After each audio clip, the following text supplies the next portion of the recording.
started watching Demon Slayer with my buddy. Nice. I really have to get back on I have to get back on Demon Slayer. But hold on. So you said starting. So you were watching it for the first time? Yeah. Which is starting awesome, meaning watching season 1 for the first time. It's a beautiful anime, no doubt. Yeah. You know. Like a lot of people like to argue that it's like, oh, their animation carries. The story isn't even that good. Okay, regardless, their animation is amazing, and the story. It might have a point there. I heard that might have a point. I heard that the manga is better, or it gets better. It's just where they're at in the story. I mean, that's the case with a lot of animes. The manga's better. Yeah. Right. So I mean, that's like when you have like these movie adaptations of books, right? And all of a sudden people, they go and watch them when they're a huge fan of the books and like, oh my gosh, like the book is so much better. Like I think it's safe to say that that's going to be the case usually for with everything. Manga, yeah. I was debating on actually this past weekend. I'm gonna start off the weekend talk, I guess. This past weekend I went to this bookstore. I already dropped it. Already dropped my phone. Wow, it's a good day. So it already begins. But this past weekend I went to this bookstore with the Asian Freak actually. Nice. And they had Nezuko, my favorite character. They had the full like Death Note collection. Oh yeah, like the full collection of all of the manga, and I was like, "Do I do it? Do I buy it?" And I was like, What was the price? I've already like ingested everything. I think it was $50 for all like 6 Not books bad. or something like that, which is like actually is a pretty good deal. Nice. But actually, weirdly enough, since you talked about how like book adaptations are different, like the adaptation to movie from book or to show from book is so different. Instead, in the clearance section, they had like 4 out of the 7 Harry Potter books for like 25 cents a book. So, and then like the only one that they're missing was the 1st and the 6th book. Yeah. And those were only like $4 each. Did you buy them? So you did, huh? The You Asian bought them Freak bought them all. Oh, okay. And we started reading it, and we're only like 4 chapters into the first book, but literally just the first 2 chapters alone is probably just like the first 2 minutes of the first movie. Really? Like we were reading it and we're like, oh my gosh, there's so much like, well, that's usually yes, the this case. happened in the movie and it happened a little differently, but like there's so much more context here in the book. And then obviously it's only 2 chapters. You can't have whole 2 chapters. That's like a whole like 2 episodes. So a whole 2 chapters of the book is only like the first 2 minutes of the movie. Yeah. Obviously with stuff being left out.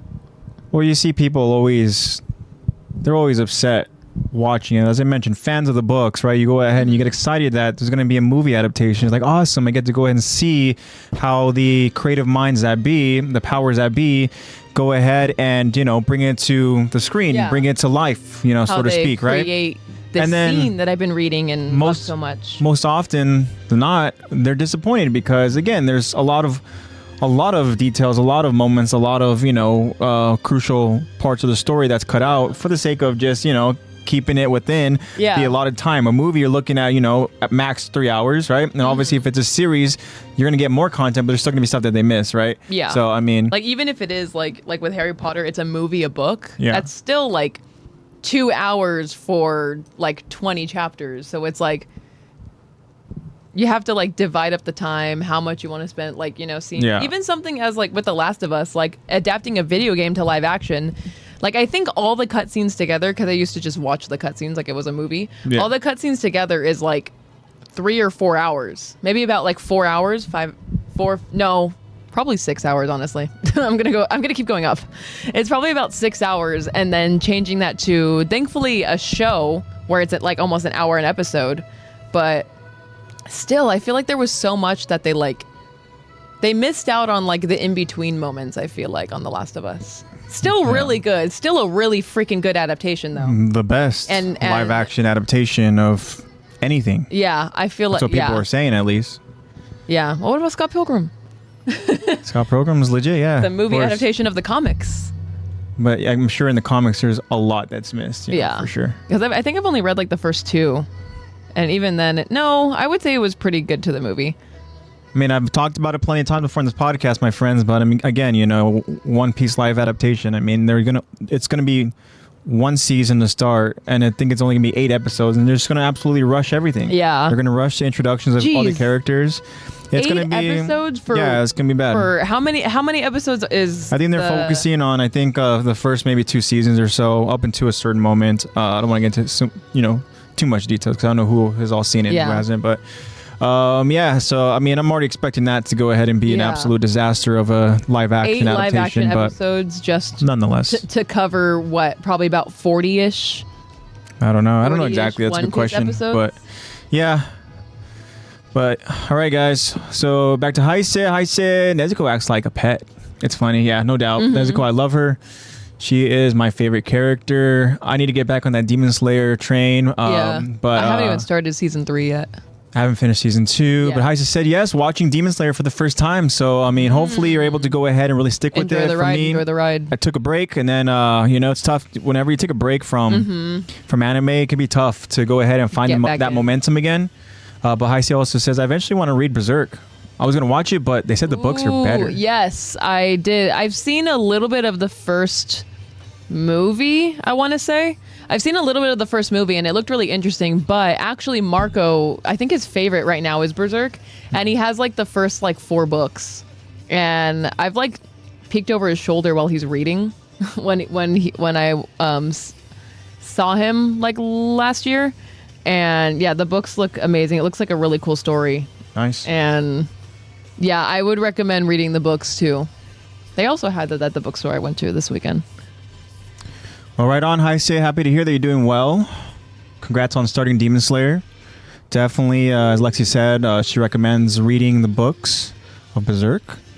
And yeah, we're going to go ahead and get into this. So, I realized I didn't do a countdown. I didn't do a 3, 2, 1. But, whatever. We started.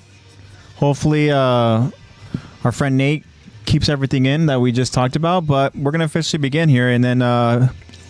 yeah, we're just going to get the show rolling. So, welcome back, everybody. This is Attack to Talk Season 3, Episode 7. In terms of the episodes, this is number 44. And this is Wish. And this will be part 2 of our episode breakdown and discussion. There's a moment here. It's going to be a shorter, I always say shorter episode, but you never know. Sometimes we go ahead and we stream much longer than anticipated, which is fine. I love streaming, longer than expected, because that just means that we're having good conversation with you guys. And hopefully by me saying that it's going to be a shorter episode, hopefully, we get some good conversations going. But in terms of the actual episode itself, I wanted to focus on kind of just this Kenny versus Levi part 2 moment. And, we're also going to get to a point where we're going to see some more of Kaven, who Kaven doesn't get a lot of love, which understandable because, thank you, Levi. Appreciate that. Whoa. Yeah. Oh. Some might say I look younger. Hello, Lovey. Hello. But shout out, Lovey. Thank you so much for the compliment, the kind words. Look. Thank you. Yeah, I'm a man of many looks. I can rock the facial that I've been rocking. I can go ahead and just look young with the clean-shaven look, and I can also just grow a beard and just look... just grow a full-on beard. Great with the beard. One day you should just try to grow like a Gandalf beard. Oh, man, that's tough. The thing is with the beards is that you really have to just be patient with it, because you're going to get through a certain... pockets of time where it's going to be really annoying. Mm-hmm. You know. When I've grown my beards many times, I know. Like, okay, when it starts growing in and starts getting itchy. I have to just get through that whole kind of annoying little itchy face and stuff, and then it's going to go ahead and the mustache starts growing over the lips and whatnot and stuff, and then everything you have to kind of clean it and stuff. Sometimes just maintaining the look could be tiresome, whatnot. But it's kind of like even with hair. I mean, just long hair. In order to get to that long hair, you have to get through that kind of awkward little middle phase, right? That's why I'm not looking forward to growing out my mullet, because it's just going to be like such a weird I feel like at one point the hair is going to be down here at a weird length, and I'm just going to look like Coconut Head. Yeah. So again, you just have to get through that. I tried growing out my bangs a little while ago, and it just it got to a decent length, and then I was like, this looks too weird. So I just cut them again.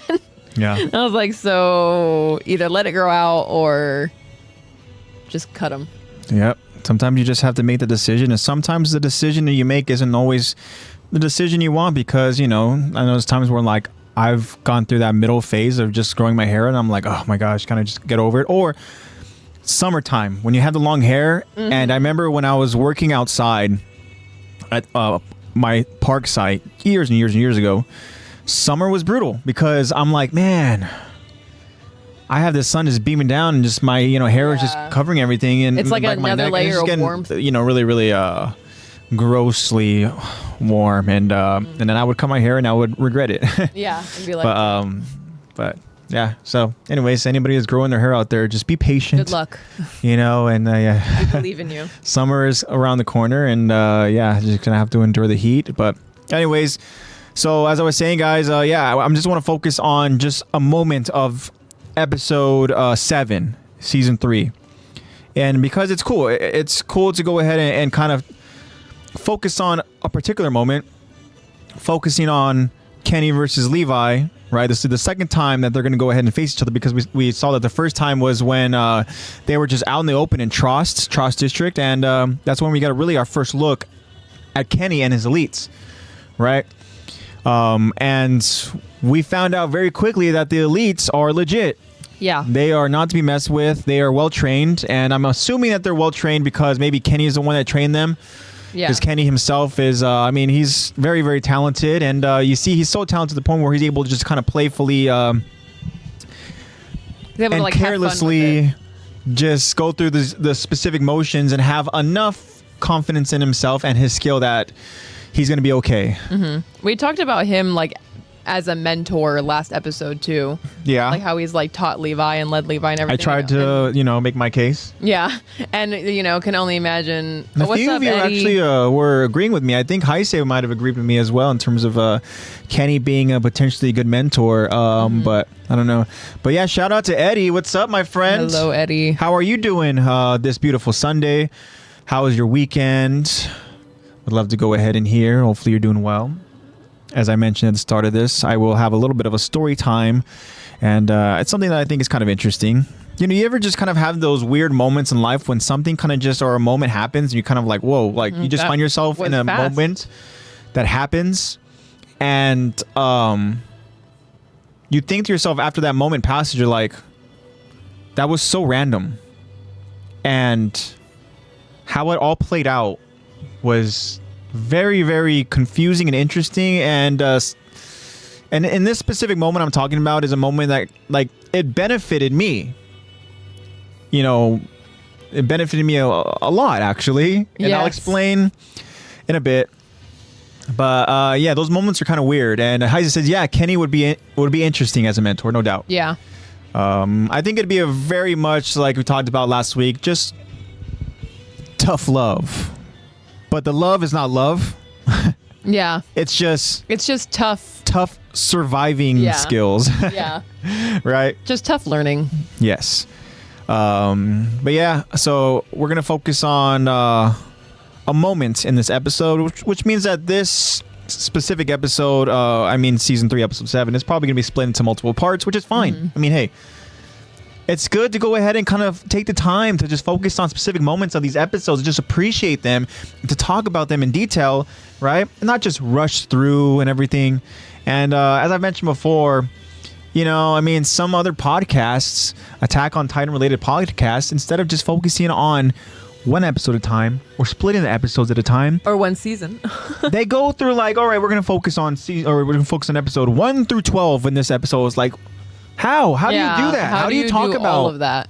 Especially with Attack on Titan. Without appreciating the content, without appreciating the story and everything that happens, the details, the foreshadowing, just all these emotions, everything that's happening, because Attack on Titan is so damn great.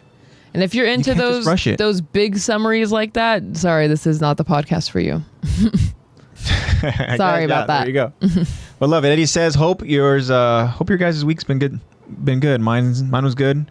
Pretty bipolar weather though. Yeah, I mean the weather is always weird, especially here in California, because we're gonna have weeks of sunny heat, and then all of a sudden you get a few days of gloomy gray skies. Yeah, and stuff, isn't that and literally how it was yesterday? And then all of a sudden you get I think it's safe to say that we can all agree that we would very much prefer the gray, gloom and all that. And yeah. But yeah. Depends. Don't have the patience for big summaries. Yeah. Love it. Yeah, because how are they going to go ahead and focus on, hey, SB, what's up? Hello, SB. The attention to details why this podcast is the best. Wow. Thank you, SB. Aww, kind words. Thank you. The best? We're trying to get there. We're striving, We're learning and we're growing and in due time, it's going to be an awesome adventure that we all take together, and it's going to be cool to be able to reflect on these episodes, these early episodes, right? And then to go ahead and say, remember when we were like that, or we were like that and stuff, and we're even doing that now. It's like, remember when we first started and we were like exactly, sitting around a phone? And I obviously want all of you to join us on this adventure.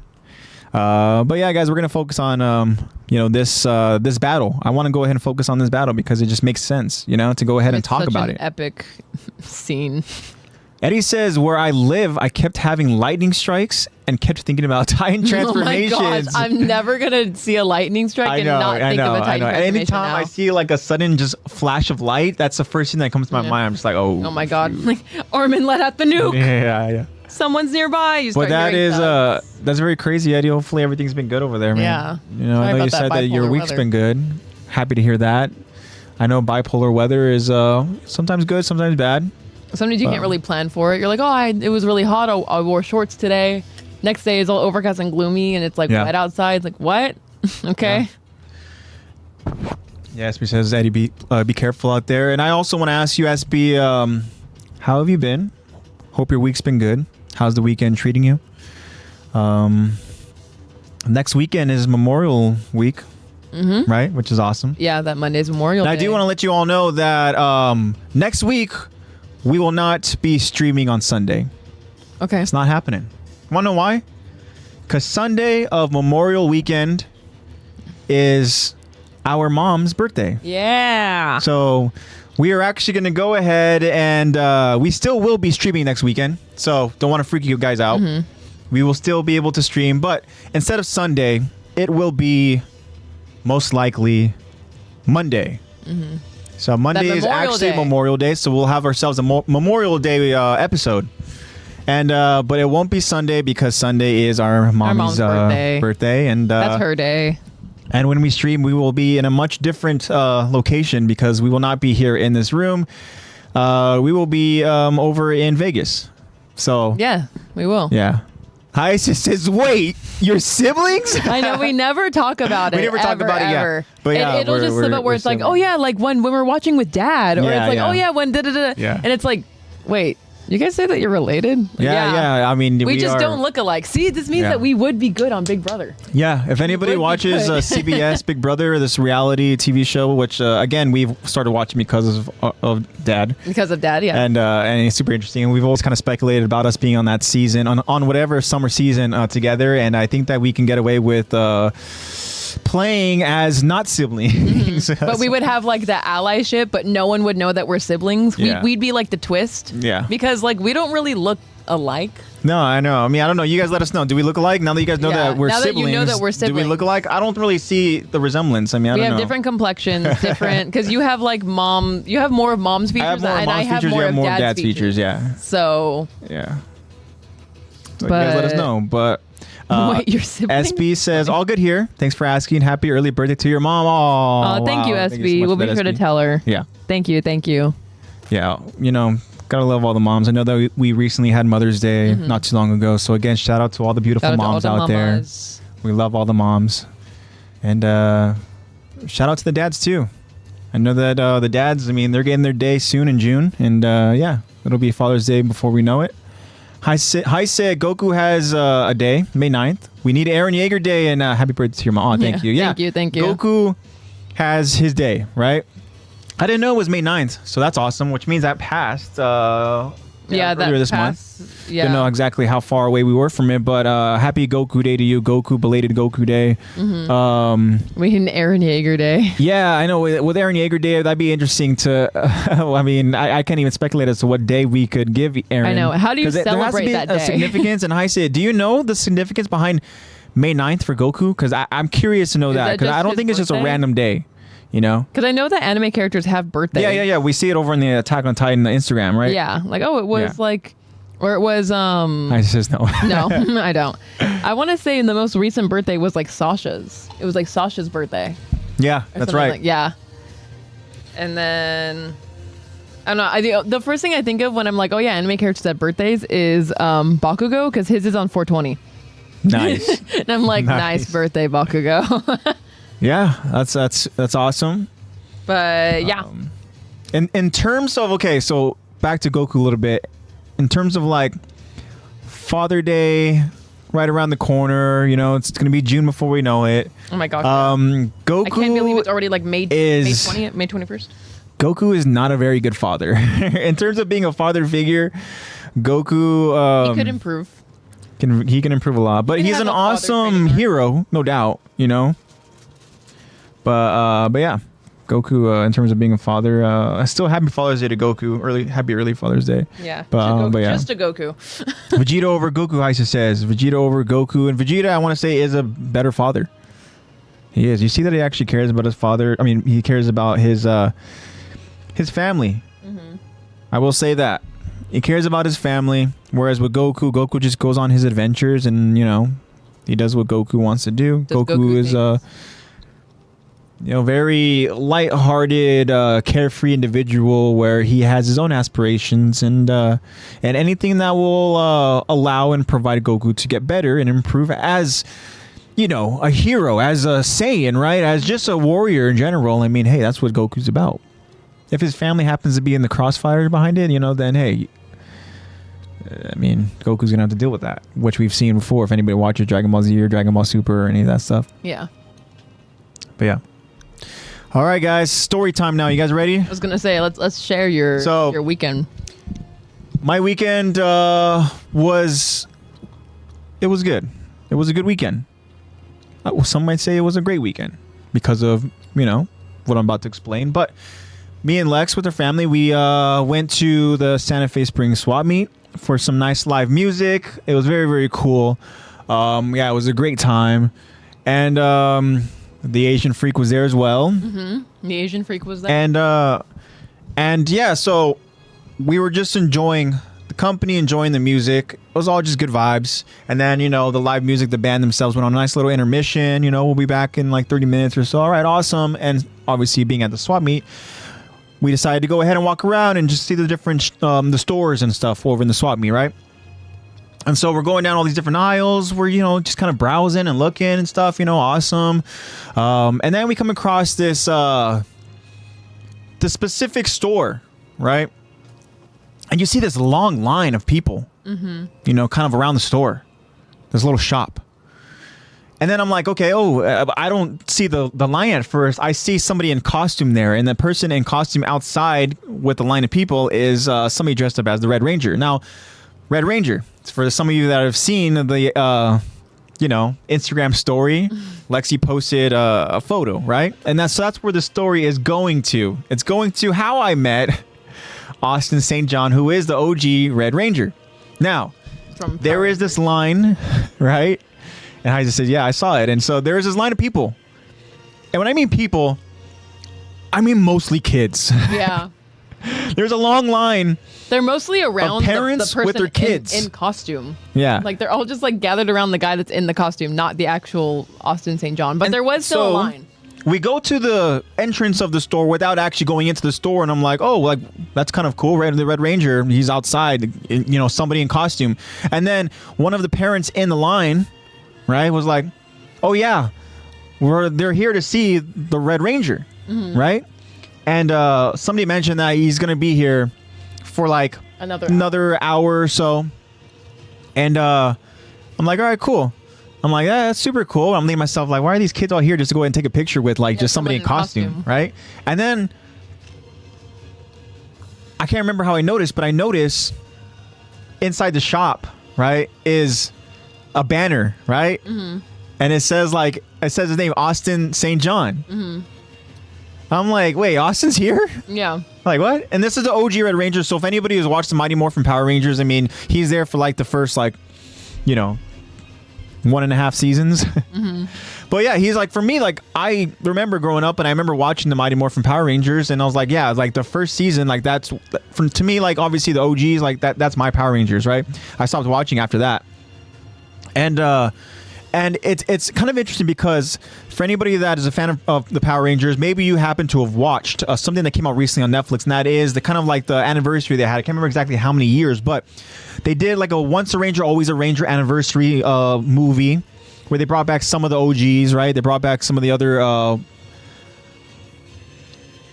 predecessors. Is that what the correct word for other Power Rangers? The one who came after the OGs and stuff, right? Predecessor is before. Before, right? Okay, so the what would be the other one? You guys understand. The past right? downers. Not the past, but the ones are going to be taking over, so they have a few of those. Anyway, so I watched it. I'm like, oh, I kind of brought back some nostalgia feelings. Interesting, okay. And then I'm like, hey, the OG Mighty Morphin Power Rangers is on Netflix. So I have been watching that in recent weeks, right? I've been watching some of the OG episodes, kind of just, taking a trip down memory lane, being nostalgic and all that. So it's kind of like weird how the timing of it a little bit, right? Just like, yeah. It's all kind of like, playing, out how it should be, right?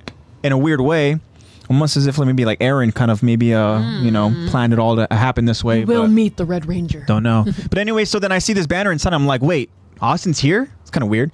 And anyway, so then one of the parents is like, hey, yeah, the store's open. You can go in and you can go shop still. I'm like, oh, let's go take a look.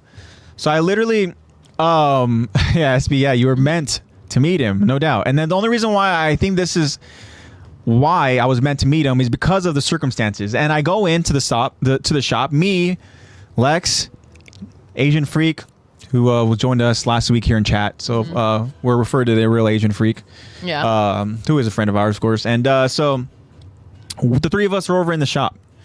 And then as soon as I go into the shop, I see at the register, next to the register, is the man himself. Yeah, just there at a table, right? And he's obviously there's people in line to go ahead and meet him. I'm like, oh, okay. For whatever reason, I didn't connect all the dots, right? But then after seeing Austin there, I'm like, awesome.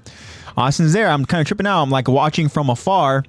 And then the shop owner, right? He's like, hey, you want to go ahead and take a picture? And I'm like, oh, it's okay. Yeah, you're like, there's people in line. No, there's people in line. And for me, like, I'm a very empathetic person. I very much care about other people's feelings and how they, what maybe, so just to kind of give you a little bit of, context there. But so he tells me, the shop owner is like, hey, you can go ahead and take a picture. Just hold on, just wait right there. I'm like, oh, yeah. No, like it's okay. Like it's people waiting in line and stuff, And again, there's a lot of kids in line, right? Uh-huh. And then that's when I was like, dude, he's offering it to you. Like the owner is offering it to you. He's offering it. Just take it. Yeah, and I was like, when the owner offers for you to cut the line, you take it. So I'm like, oh, okay. So I hand Lex my phone, and I'm kind of just there waiting by the register, kind of just like, okay. Because right now, Austin himself, he's literally like he's interacting with a group that has been waiting in line for who knows how long, And this guy's only going to be there for another hour. And so anyways, to go ahead and kind of explain how it ended, once there was a quick little break between him and meeting the next person, the next group, the shop owner goes and calls him over. Hey, Austin, take a photo with take a photo with him real quick. Mm-hmm. And then I kid you not, Austin was like, oh, okay. Yeah. Like he was confused. Yeah. He's like, okay. And I was like, oh, like this guy wants to take a photo of you, and you're like, can we please take a photo together? And he was like, sure, yeah. And he's probably thinking like, who's this jabroni that's just gonna cut the line of people, right? Dude that's just like walked picture, in, right? Wanted to take a photo, and then just like that's it. And so that's where the photo came into being. And I guess as you mentioned, I was meant to meet him, and then it was awesome. I walked out of the store after I got the photo with him. I shook his hand. He has a very intense grip. Mm-hmm. And I told him he's a badass, and I went my way. And then I remember thinking about it afterwards. I was like, I felt bad. I felt bad for cutting a line of kids, which I didn't do on purpose. Yeah. Okay. I went in there. You were like. I was just. Aaron manipulated into doing it. I was just at the right place at the right time. Mm-hmm. And that's why I mentioned it. Have any of you who are listening here ever had a moment like that where you're kind of like in the right moment at the right time? At least in my case, this moment where I had just been watching the OG Mighty Morphin Power Rangers, right? Reminiscing, being nostalgic, appreciating something that I grew up watching. And then we go to this swap meet, right? Not even knowing that this dude's going to be there. And we're walking around like so many stores. Yeah. Too. We just happen to be walking past this Just one. so happened to come across the OG Red Ranger. And then I go into the shop and the shop owner tells me to take a photo. And I go ahead and take a photo without waiting in line. And I know that there's probably people that were waiting in line that as the hour passed, they probably didn't get an opportunity to meet him. Maybe. Yeah. Right?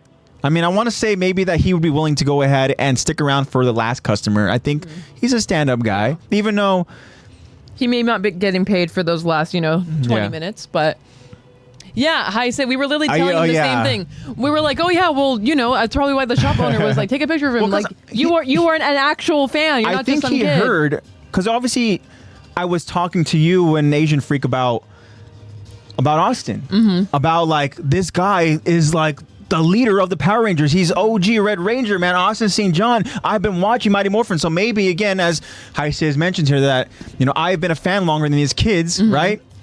That I'm sure he probably overheard me just full on freaking geeking out over Red Ranger. And then he's like, hey, we're in the store. And she's like, I was just watching it. Want to take a photo? And that's the second time already, Lex. Lexi dropped her phone again. Yeah. And you know what would be awesome is to go ahead and have like a little tally. I gotta talk to Nate about trying to get the whole little Twitch kind of background stuff and everything and all that. I know Nate is familiar with all that, and we can have a count on every time that you drop your phone. Yeah. So every time you drop your phone, there'll just be a tally. Just be like ding. Yeah. Phone drop 2. But yeah, so that's how I met Austin St. John, the OG Red Ranger. And I felt bad about it, but Heise, thank you so much for putting it into perspective that way, because I didn't think about it. Because for me, my heart was just with those kids and be like, man, you know what? Because I was one of those kids one time. I was a WWF, fan. And I remember going to, my dad would take me to go ahead and do these meet and greets, but there were times where the line was so long that I didn't get the opportunity to meet some of those wrestlers because, we just didn't get the chance to do it within the time frame that they're going to be there. So again, I'm like, this guy just walks in. Oh, hey, there's Austin. Hey, you want to take a picture? Yeah, sure. Yeah. Yeah, cool. What's up, dude? And then just went my way. Avoided the line. Yeah. But anyways, sometimes life just plays out like that. And I felt bad about it at first, but thank you so much for Heise for that perspective. And because it's true. I didn't really feel bad about it after when we got home and stuff, and I was like, you know what, it was just a cool experience. When we were like walking around the other stores, you just kept like me and Asian Freak just kept being like, dude, take in the moment. You met Austin. Like, stop thinking about those other freaking kids. You met the store owner. Literally let you cut the line. It's fine. And so I was like, you're right. I got to go ahead and meet the Red Ranger. And again, it's just kind of like how it happened was very weird. The time of it, because I just started watching it again. Like, the whole thing was kind of just weird. But again, life is weird like that, right? Yeah. So that's story time. Thank you so much for that. The chances of things are just crazy. But yay, what a fun weekend. All right, guys. So we obviously have to go ahead and get the disclaimer out of the way, right? And that disclaimer is that warning to everybody listening who is not caught up with Attack on Titan, because with the anime. Do you have the Attack Titan, Austin? Which Austin is that? Does Austin have the Attack Titan? Do you have the Attack Titan, Austin? Oh, does Austin have the Attack Titan? I hope not. No. No wonder he had a freaking tight grip. That's what that grip was. It's the Attack Titan in him. We just assumed it was the Power Ranger in him. Yeah.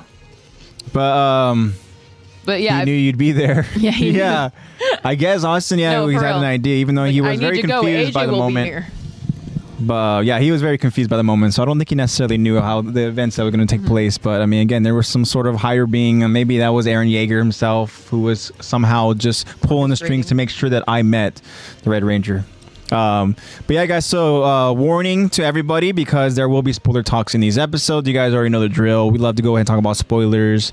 And you guys also know the drill that we will be talking about the Q&A and the poll results. So without further ado, Lexi, are you ready? Yeah. All right. So I'm going to go ahead and throw it to Lex. Lexi can decide whether she wants to do the poll first or the Q&A. So, all right, Lex, which one are we doing? I'm going to start off with the poll. All right. And last episode, last week, yeah, we asked you guys, who would you choose as your support? Oh, okay. And the options we have here are Sasha, Kaven, Armin, and Kenny. Okay. Because we saw last episode them supporting in some way. And that's the thing. Their allies. I'm sure there to be plenty of other characters we could have used for this poll, no doubt. I know that Kyron mentioned something over on Instagram, right? That maybe you could have thrown in another character, but I understand that this character isn't in the story yet. So I, mentioned that that character will have plenty of opportunities to be in poll questions. But in terms of these 4 characters, the reason why we throw them in there is because that's the characters that we see currently in the story. We see them supporting one another. And again, I wanted us to limit to 4 choices, because we could have thrown in obviously Jean, we could have thrown in Armin, we could have thrown Armin is part of the group, right? Yeah. But we could have thrown in Connie, we could have thrown in we other characters, and I just feel like it'd be good to go ahead and kind of throw in 2 from one side, 2 from another side, and we see in the episode last week that Sasha and Armin are the ones that are providing support, and we obviously know that Kenny showed up in time to support Kaven. Now, Kaven herself, we didn't really see support coming from her, more just kind of but she kind of observing. had been supporting Kenny throughout the entirety. Yes. Because he is kind of like his right-hand girl. And we're going to see in this episode, really, kind of Kaven supporting her allies in the elite. So, but that's the 4 we decided to go with. And so what are the results? So, starting with least to most votes, we have with 0%, no votes at all. Wow. Kaven. Yep. Which she is a forgettable character. In the grand scheme of all Attack on Titan, she is forgettable. I get it. And also compared to the options that we have. Yeah. In terms of support, yeah, I get it. And then we have Kenny with 22%. Okay, 22%. And then next is Sasha with 36%, which means that Armin is the most voted with 42%. Really? Yeah. Whoa, I am surprised, everybody. Yeah. I thought that the results were going to play out much like Heise is mentioning here, saying Sasha. And I thought it was going to go ahead and the results were going to show that Sasha was going to be the better support character. Especially because last episode, or not even just last episode, we've seen her with her hunting. Plenty of times with her freaking bow and arrow. Just, with her hunter's instincts and just supporting people from afar, in their place, being brave, no hesitation. Welcome back, Bat. All right, welcome back. Welcome back. Welcome back. Welcome back. But Kenny is your choice, and I'm very, very curious to find out why. If you can go ahead and elaborate, would appreciate that. Let us know what you guys voted. Yeah. SB says Kenny would look out for himself before looking out for anyone else, though. Yeah, I mean, it's very, very. That's a very, very big possibility. I think we'll talk more on that with the Q&A. That's true. But yeah, Armin is the most voted. That one surprised me. And in terms of Armin supporting, it's like all mental and plan based. Like I want to say that he took in he had a decent amount of effort to put into the plan in terms of like how they're able to fight all the elites and everything. Like he's literally in that episode explaining the weaknesses. Yeah, he's like, oh yeah, like they can only shoot twice, or where they're going for like where their ODM gear is going is the same as their gun. They can't aim. Throwing in the barrels, the smoke, and everything. Yeah. So very in terms methodical, of brains, it's a very, very well thought out strategy. And it's to benefit the scouts because again he's aware of the weaknesses and he's trying to play into their strengths. So interesting. I mean, we can talk about it, but let's start with Kaven. Now Kaven obviously got no love, 0%. Wow. And and again, we talked about it because Kaven is just a character where she's just kind of in this moment. She's in this part of the storyline, and it's a character where it's not like Kenny, where Kenny kind of sticks with you. You know, like Kaven is perhaps a product of Kenny. Yeah. Right. And we get just kind of sample size moments of Kaven. Yeah. I mean, Kaven looks like she's a very, very strong character. Yes. You know? Definitely. And obviously, she's got to be very strong to get to where she is currently at. I was going to say, to and be we see that she's kind of like the second in lead, the second in command here, right? And, but again, compared to the other characters, I totally understand why you wouldn't choose her. Do you have any sort of argument as to why we would choose her over Kenny, over Armin, over Sasha?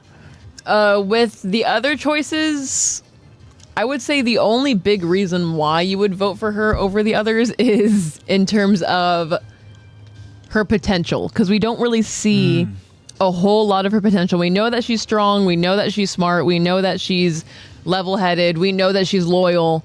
We just don't really see a whole lot of that, really. Like, we don't see the full potential of that. Yeah. And maybe if she's your support, you could take advantage of that. I would think that that's the only reason why. Okay. Interesting. That's an interesting mindset there. Okay. So vote for her because we don't know. Now, let's talk about Kenny, because SB brings up a very, very valid point. That's the fact that Kenny would just kind of just selfishly look out for himself before looking out for anyone else, right? And that's a safe thing to say, right? Where when shit hits a fan and things get bad, right? And hey, it's time to kind of make a little exit strategy here, right? I think Kenny is the type where he's going to make sure that he, first and foremost, protects himself, you know, assures that his safety is you know, is there, right? That he has safety. Over, you know, someone like myself. Say if I am a part of, you know, the elites here, and you know, I am there with Kenny, and Kenny is supposed to provide support for me. Like, again, Kenny can go ahead and do just Kenny things, especially if Levi's involved. Because Depending if Levi's involved, guess what? His attention is solely focused over on that runt. And on the runts, yeah. And but then the thing is, we see a moment where I guess if you are to the point where you're kind of like a cave-in rank, you know, and I guess that means it's just like the second in command, right? Behind, or, you know, just below Kenny. That Kenny went out of his way to go ahead and protect her. Granted, it was from Levi, and I'm sure maybe Kenny doesn't want to give Levi the satisfaction of taking out a second in command. You know, we see Kenny, Kenny, I'm sure is fine with Levi taking out his other ally members, you know, in the elites, which is exactly why SB, I'm sure, gives us this awesome point here. Yeah. Right. But when it comes to somebody that I'm sure Kenny really respects, like Haven, you know, is like, hey, all right, like enough's enough, right? Again, I think we have a question, that our Q&A, to go ahead and kind of talk more about that specific moment. But yeah, I think Kenny would be very, very difficult to trust. And again, I'm curious because Bat says Kenny. Now, why Bat says Kenny is maybe just could be because of how legit of a force Kenny is, right? Compared to the other options that we have. He's got the experience. Because if we're talking about the experience, we're talking about combat ability, and we're talking about just overall, you know, just kind of being better than the other characters, I want to give the nod to Kenny. Yeah. Because I think Kenny, obviously, in combat is going to be able to take out Sasha, going to be able to take out Armin. And, you know, we see that with Kaven. I mean, Kaven herself is the second to Kenny in terms of the rankings of that group. So if that's what we're looking at here, and we want to have the strongest support in terms of the four choices that we have, then I guess, yeah, Kenny is your option, right? Now, is that the smartest choice? Maybe. I guess it all depends on the person's ability, right? Not just the support, right? Now, if Bat is confident in their ability to be able to go ahead and get the job done, then Kenny would be great. Yeah. Heise says, I only chose Sasha because if I was an AOT, I'd be with her. Oh, yeah. Put himself in the real AOT shoes. Yeah. He's like, if I were... Yeah, okay, got it. I feel like it depends on where Kenny's loyalty lies, on if he would be a great support to you. Yeah. Because he kind of... from what we've seen, Kenny really only does stuff that's really beneficial to him. So if you are something that could be very beneficial to him, or you have something that's very beneficial to him, he could be a great support to you. That's true. But then moving on to Sasha, who's again shocker in my eyes, why she got second place, right? With what's the percentage again? 40. No, 30. What? Oh, it is 30. Because Armin was with 42. She had 36. 36. Wow. Babette says, Heisei is my oldest son and just adopted him. He tells me everything about the new anime, and I tell him about the old school stuff like Akira. Interesting. Love it. Love to go ahead and see that dynamic. It's very, very interesting, and it's super cool that you guys are able to go ahead and kind of just have that in common with anime, old and new. Okay. So shout out to Heisei and shout out to Babette. Love it. My oldest son, I just adopted him. But yeah, that's super cool. So Heisei chooses Sasha, right? Babette chooses Kenny. SP, I'm kind of curious as to where you went with that choice, and Eddie as well. We'd love to go ahead and hear from our friends. Hear what everyone voted. Who you voted and why. That'd be awesome. If you don't want to get into specifics, of course you don't have to, but still, nonetheless, would love to go ahead and find out which support you chose. And but yeah, with Sasha now, I mean, I think for me, my vote goes for Sasha, right? I would say same. As much as I love Armin, again, we talked about just the instincts that Sasha has and the moments that we've seen. She's like has no hesitation. Right? She's very like, I would say, I think like one of the biggest skills or assets that Sasha has, other than her basic hunting instincts, is the fact that she does not hesitate, how sure she is of her decisions. Like, we've never really seen her hesitate or like have or second guess herself. Yeah. You've always seen her just be like, I think this is the right thing to do, so I'm going to do it. Like, we've seen her numerous times protecting the Levi squad or protecting her allies with the bow and arrow from a distance. Like, she's good at flanking. She's good at these distance things. She's very brave. We've seen her take on Connie's dad. Yeah. Yeah. But yeah. That was another very, very strange thing to find out, was that tie-in that like was munching. That's not a fun fact. That's like a disturbing fact. Yeah. But yeah, Sasha is a character, like you said, when it comes to the moment and deciding on knowing that the moment is going to be a matter of life and death, she very quickly makes a decision. Yeah. Right? And she makes a decision because she does have the experience of hunting, as we've seen, with her origin. And it's something that she's learned, right? It's a matter of just life and death. And we see with where she lives specifically that they hunt for their food, it's much more different of surviving than the surviving we see inside the walls, right? And Sasha, she just has to do a lot of the more difficult things, and she's also more well trained and all that in terms of like just again the natural instincts and stuff of what to look out for, what to be alarmed by, right? And I think with Sasha again, it's just some of the moments that we've seen already happening. Yeah. And yeah. But I want to obviously read SB. Well, actually, for Eddie says that I chose Kenny. Okay. And I chose Kenny because he's experienced, as we kind of talked about, and I know that he can open up like we like at the end of his arc. Yeah. Especially if you're close to him. Again, I think that if you're going and choosing Kenny, it's because that he's well more experienced, like Eddie is mentioning, and he's just overall better of. I want to say maybe like he's just fighter, right?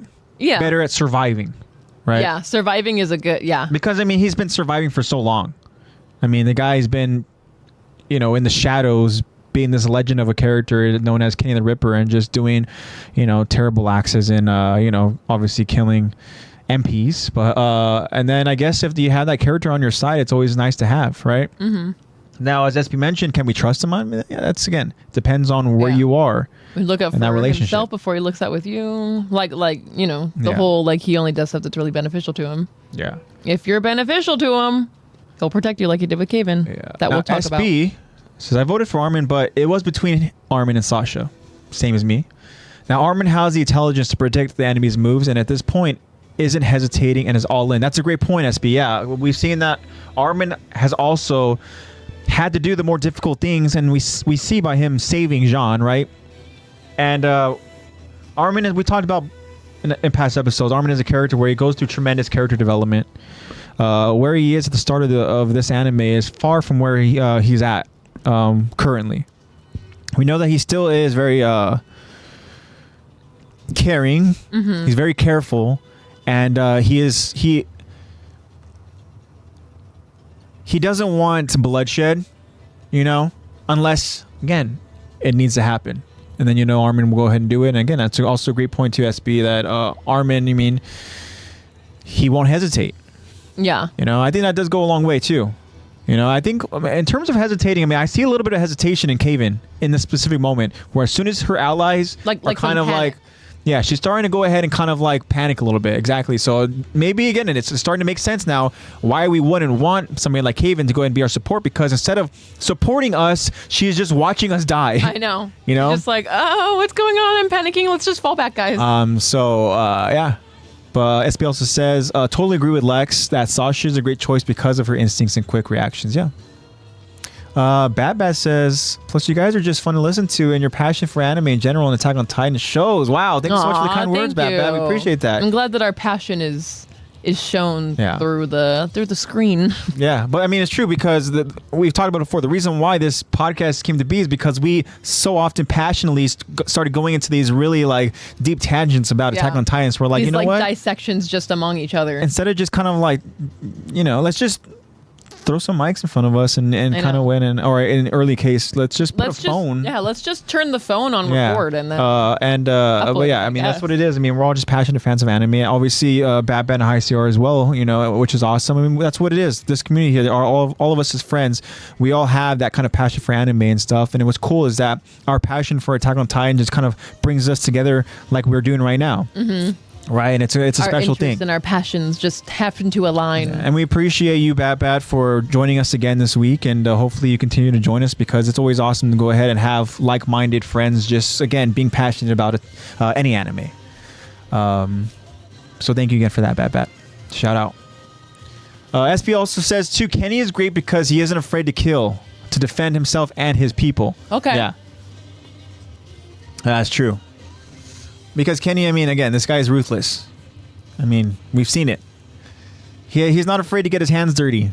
As a matter of fact, it seems like he takes joy in it, and he goes and he kind of like relishes in it. And he even kind of like playfully like maybe and some might say plays with his prey. He's also being cocky about it as well. Yeah, he's very Negan-esque. Yeah.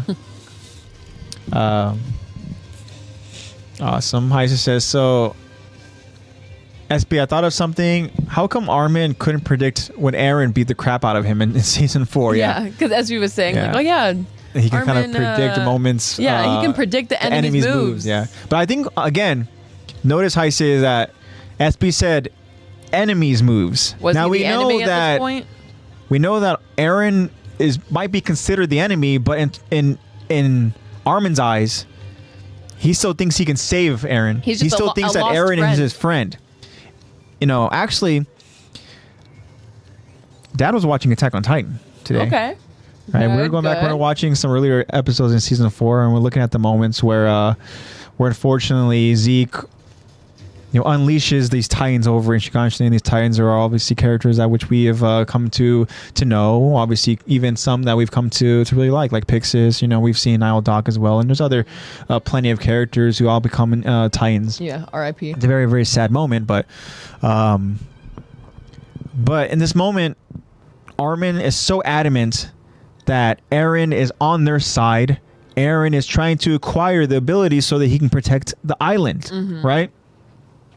And it isn't until after everything happens where Armin realizes, wait, he's really going out of his way. Wait, he didn't have to go ahead and take down all the walls. Wait, where are they all going? No, he doesn't have to. And then everything gets further and further and further. Worse and worse. And he's like, crap. Yeah.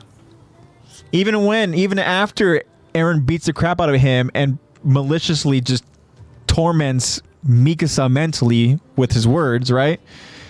Armin is still like, he only did it to protect us.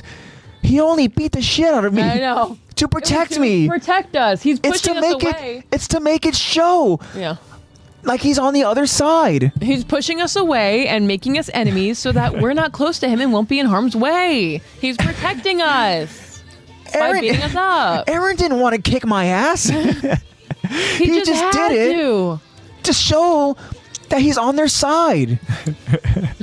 Meanwhile, Aaron's like, bro, what? Yeah. Bro, yeah. I just manipulated Mikasa into thinking that she has these abilities that... Yeah. All right. So, I guess the last character we have to talk about is Armin. Armin being the number one option. I mean...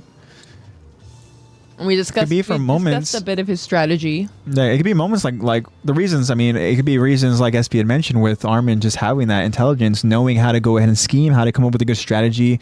And now with this point, at least where we're at in the story, right? Mm-hmm. He's not going to hesitate. We see that he's, like SP says, he's all in.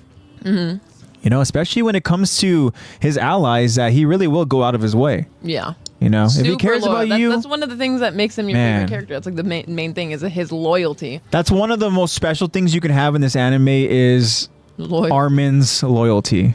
That goes a long way in Attack on Titan. Yeah. If Armin has your back, then that goes a long way. You're pretty good. Which I could see why a lot of who would vote for him.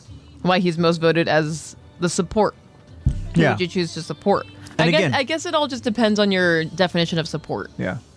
Again, it came down to those two characters, Armin and Sasha, right? And I so badly wanted to choose Armin because, again, Armin is my favorite character, but I tried to go with...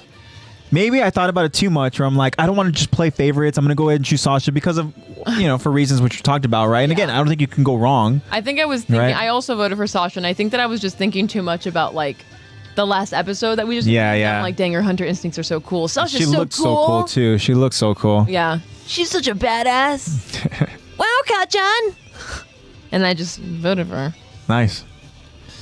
So I guess there we go. Those are our support characters, and like we've talked about it, I think it makes sense why Kaven got 0% because she wasn't supporting anybody. She was just watching everybody getting maliciously sliced up and killed and all that, and she's just kind of panicking, and she needed Kenny to go ahead and provide support in order for her to survive. Mm-hmm.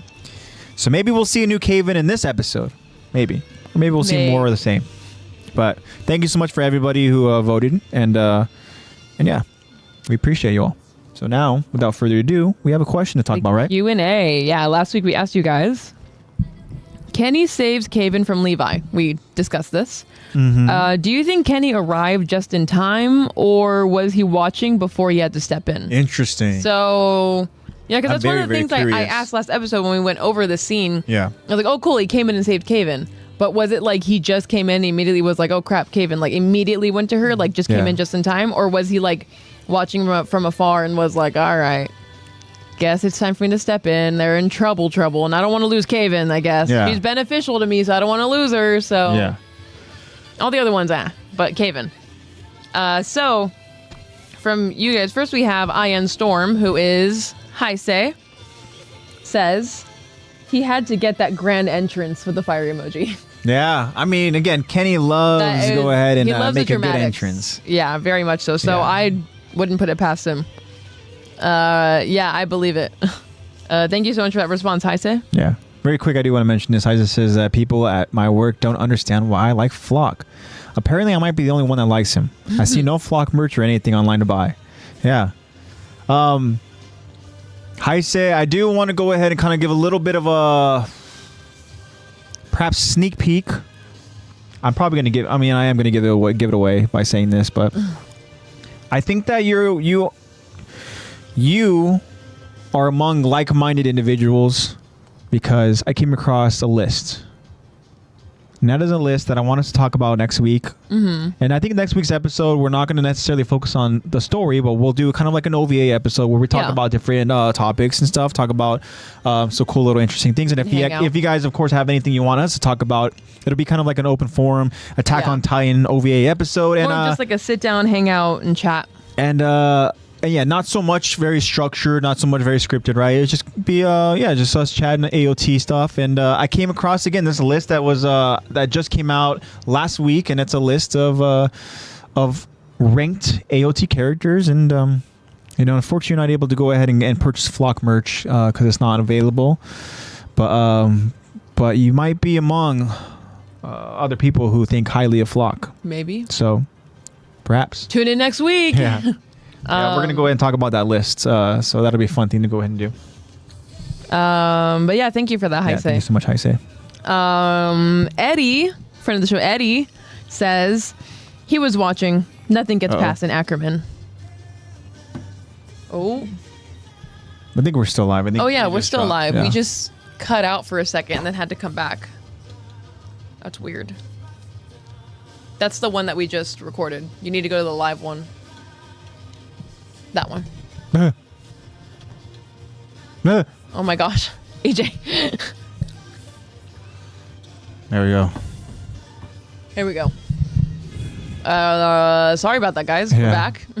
But Eddie says he was watching Nothing Gets Past an Ackerman. So he votes that, he was just watching and just hanging out. And very, very interesting. Until he was like, all right, I guess I'll step in. Nothing gets past an Ackerman. I kind of like that. Yeah, that's... All right, that's pretty good. Thank you so much for that, Eddie. Next, we have Rena Nell, 9614. Thank you so much for responding every week. They say, he obviously arrived just in time. I literally remember crying out. Okay. So a very different response than Eddie. Yeah. Eddie is like, yeah, he was just chilling, just watching, and then we have Rena Nell that's saying, oh no, he arrived just in time. Clearly just arrived in time. Interesting. Came in with a flying kick, and yeah. Next we have Bobby, or B. Dennis, Bobby7 says, he was probably watching. I doubt someone like him would be self-aware at all times. Okay. He was probably watching. Okay. Interesting. Very similar. So Bobby and Eddie have very similar responses. Yeah. Well, Eddie's saying right now that the worst thing is not knowing where an Ackerman is. Oh, yeah. That's the scariest. You're like, oh, crap. Especially if you're on the other end. Yeah, exactly. Yeah, exactly. Good point, Eddie. Watch your back from an Ackerman. Yeah. That could be if you're not aligned with an Ackerman and you don't know where they're at and you know that there's a battle going on, this is when that support character you voted for comes into play. Yeah, thank you for that, Bobby. And last response we have for the Q&A from last week is from ProWeather13. Which isn't ProWeather someone?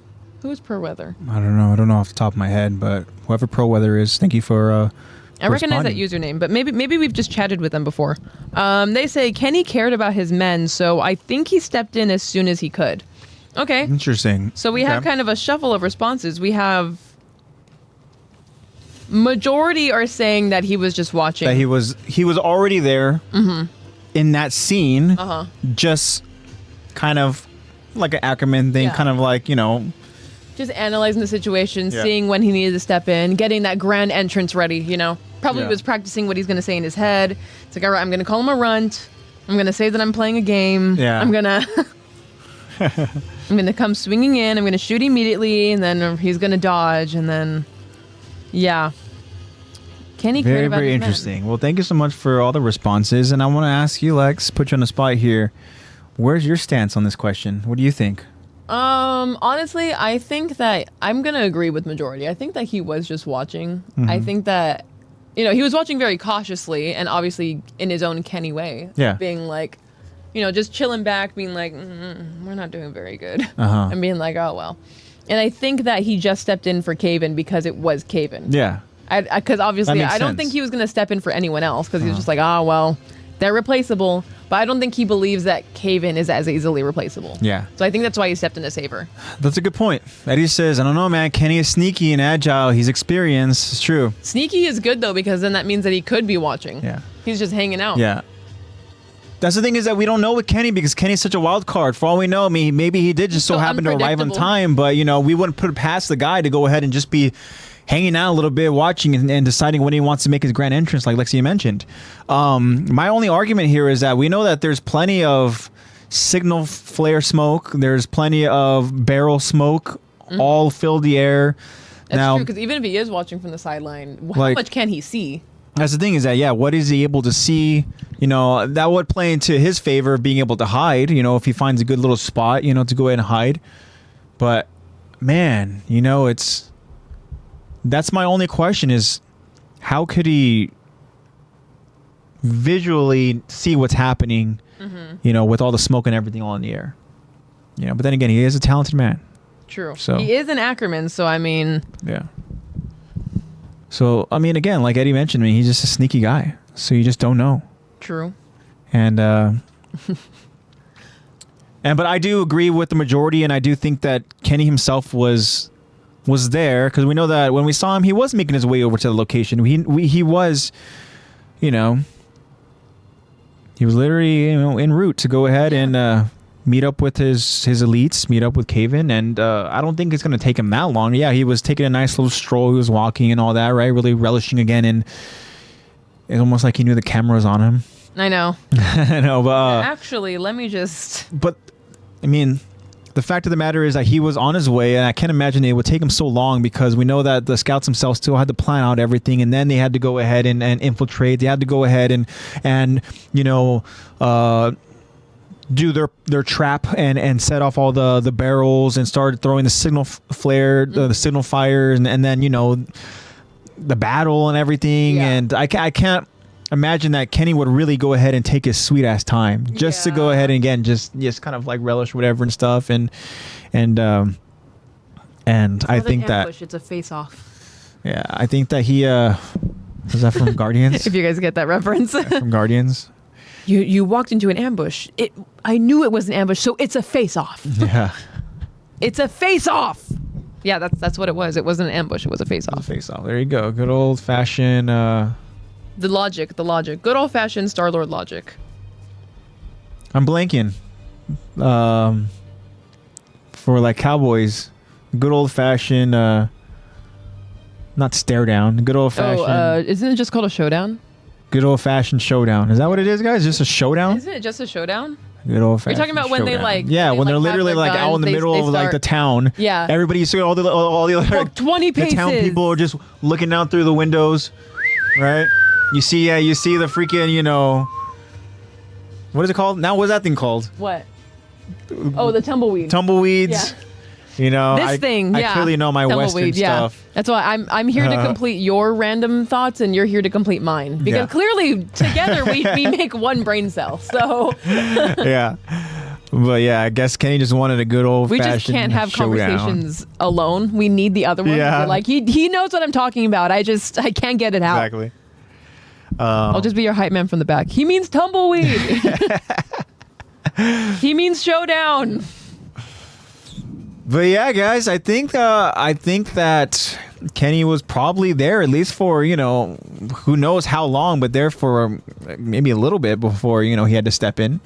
Yeah. Maybe he was there just to kind of assess everything that's happening, not just jumping in blindly. Because if Kenny's jumping in just blindly, he's kind of putting himself in a bad situation as well. You know, like, he's an Ackerman. Yeah. It's like Eddie had mentioned, you know? Like, the dude's an Ackerman. He knows what to do. He's experienced and stuff, you know? And I think that, I mean, he's not going to just blindly go ahead and fly into the smoke and start looking for scouts. No, he's going to go ahead and kind of realize, all right, this is what I'm working with here. Okay. Oh, hey, there's Kaven. All right, I see what Kaven's got going on. Oh, okay, there's that little runt. Yeah. And then, all right, now I'm going to make my entrance, you know? Hey, could have played out that way. You don't know. None of us know. We weren't there. And if we were, we'd probably be dead. Yeah. If you were, you're not here with us now. Yeah. But all right, guys, thank you so much for all the responses. We appreciate you all so much. Attack the Talk Podcast on Instagram on the story for more Q&As and more polls to vote on. We'll see what we post. We might not go over the one that we post this week because we're doing an OVA. Yeah, we can talk about it still. Okay. Sure. Whatever you want. However you want to organize it. You're the host, man. You're the host. Yeah, I'm just here to complete your thoughts. The host has no time for lines. That's another reason why I skipped the lines, because I told, the shop owner, hey, man, I have a podcast, okay? Yeah, like, I don't have time. Listen, don't you know who I am? I don't have time for lines, I'm the host of Attack the Talk. How douchey would that be? Yeah, the only lines I do are voice lines, okay? Oh my I don't God. That is so cringy. That is so cringy. The dude would literally just be there. I changed your mind. Dude. You can't cut. Yeah. I changed your mind. You're like, I thought you were like a stand-up nice guy. Yeah. Not anymore.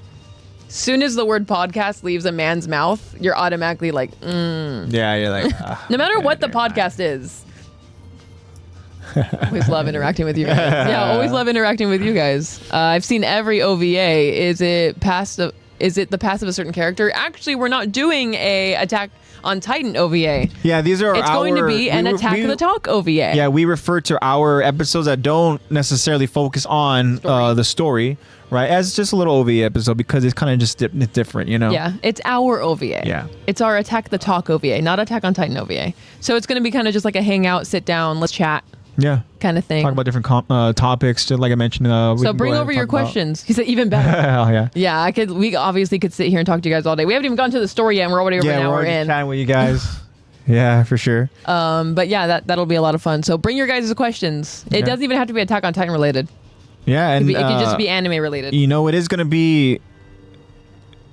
It'll be my mom's birthday weekend, so we are going to have family, and so we might have some maybe some special guests. Some special guests joining us. Might have some family joining us, so we'll see.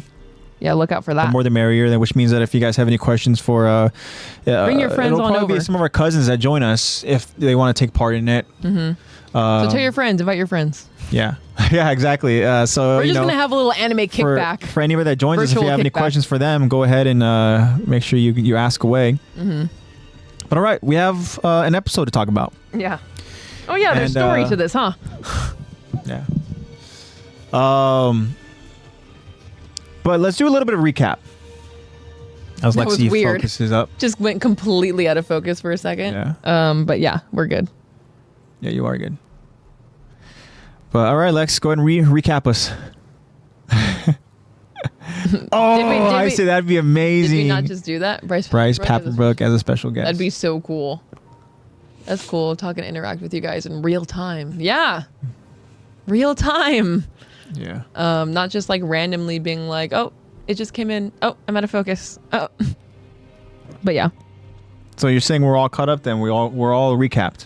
I would say, I mean, we did talk about like, oh yeah, Barrel, Smoke. They know their weaknesses. They've been taking advantage of their weaknesses. They've been doing a really good job. Kaven's panicking. Kenny's now in play. Yep, that's it. Hanji foreshadowing. Yeah, Hanji foreshadowing. And that's it. That I just recapped the whole thing. The whole thing, in 10 seconds. We didn't even talk about, Rod Rice and he's there. Aaron. That was recap from last episode. Yeah, with the syringe and everything. He's preparing his story. He's manipulating her, saying, hey, you want to see Frida again? Aaron's chained up. You want to see Frida again? Yeah, Rod Rice is doing his manipulation stuff. And just the usual stuff. Aaron in chains, which is why Aaron wants to be free. In the underground chapel, yeah. All right, awesome. Thank you so much for that, Alex. Yeah. That's my recap. My recap is, the same old, yeah. And chaos, yeah. Chaos, carnage, trauma. Would Bryce Papenbrook be your go-to special guest voice actor that you would like to go ahead and meet? Of anime voice acting. Yeah, anime. Because if we do Attack on Titan, I mean, who wouldn't want to meet the man? The one who's orchestrating everything. And Heisa says, hell yes. Okay. I would love to go ahead and hear from everyone else. Who would be your preferred and your number one voice actor that you would love to go ahead and meet and talk to? I have two in mind. Who? One is out of just like favoritism. Yeah. Is of course Clifford Chapin, but it's not even for Connie, it's for Bakugo. Yeah. But if we're doing just Attack on Titan related, I would love to have J. Michael Tatum. Ooh, I think that's a really, really good one. I think he would be a lot of fun. Yeah. Like I've seen the way that he like interacts at like cons and stuff, not in person, but like on videos of like interviews and stuff. Like he just seems like an all around really fun guy. And he could bring, Ian Sinclair over too, his husband. He could bring his husband over too. I don't think Ian Sinclair voices anyone in Attack on Titan, but maybe not. He voices other people in anime. He could bring him over, and their dogs. Yeah. Or in their cats.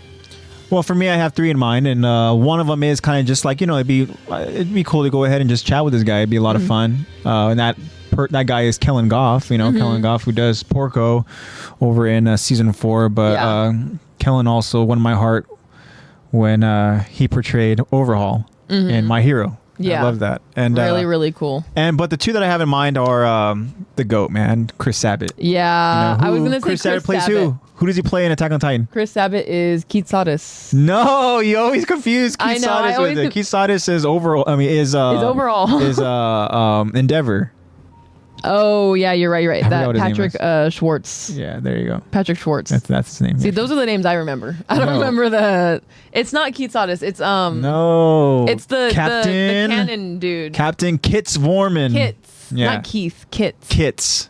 I think I want to say Sardis because Keith and Sardis together sounds like Kitz. Sure. That is. Does it not? Keith and Sardis. Kitz. Kitz. If you just merge those names together. Hi, this is Captain Levi. Yeah, Matthew Mercer, right? Yeah, Matthew Patel. Yeah, Matthew Mercer. Yeah, Matthew Mercer. And then the other one I would love to go and talk to would be Eric Vale. Eric Vale would be amazing, but Eric Vale doesn't play anybody over in Attack on Titan. I think he just has credits for maybe just being like a background, voice, vocal. Which is very strange. You would think that Eric Vale would go ahead and be one of the mains. Yeah. For some reason, it crossed my mind. I'll be honest. I don't know too many voice actors. I watch mostly sub. Yeah. So answer the question, SP. So then answer the question. Which voice actor? It doesn't have to be dubbed. It could be whoever. He's like, I don't care. SP can go ahead and. I don't know. It can be whoever you guys want. Whoever you don't have to say the name. It just be whoever the voice actor is of whatever character. Yeah, just say a sub voice actor. Okay, the sub voice actor. Yeah, there you go. Like I said, yeah, we're in the same way. Aaron's sub voice actor is his Japanese voice actor is really, really talented. So maybe she wants Aaron. Yeah. I don't want to put words in your mouth, but I would say that's a pretty good choice, SB. Yeah. Alrighty. So thank you so much for the recap, Lex. Yeah, that was my. You did an excellent job. But now we have an episode to go ahead and discuss and break down, and this is again Kenny versus Levi Part 2. This is Season 3, Episode 7, Wish, and this is Part 2. And as he says, yeah, either Aaron or Levi. Yeah. I don't know their names. Yeah, it's cool. You don't have to go know their names. Yeah. That could be really tough. But yeah, those are great choices. But yeah, guys, this is Season 3, Episode 7. This is Wish Part 2 of our discussion, and let's get into it. Go without a plan. So, you don't really have any lines in this, Lex, so I'm going to have you narrate. Okay, yeah. I was going to say, I didn't really see a whole lot. There's just like a little bit of cave-in, but okay, yeah. Do your thing, Lex. Go ahead and narrate. Okay. So we continue the episode as Kenny arrives on the scene by saving Kaven from Captain Levi, which is what we were discussing earlier in the Q&A. We start with the line from Kenny. So be it. I'll just have to play. Kenny advances towards Levi as Levi hides behind a pillar in the underground chapel. And then Kenny playfully tells Levi, "Catch me if you can, boy." Kenny turns the corner around the pillar with his scout-killing gun pointed at Levi. But Kenny gasps, as Levi is nowhere to be found. Except, Levi can be seen maneuvering downward until Levi thinks he has an opportunity to strike. Levi then launches himself upwards using his ODM gear for a quick, precise strike at Kenny the Ripper. But we all know that Kenny isn't going to go down easy, as Kenny raises his blade just quick enough to block Levi's strike. They are in a brief stalemate as they stare each other down. Kenny tells Levi, "You're a lively one. Damn." Levi then retreats as Kenny aims his gun and begins firing at Levi.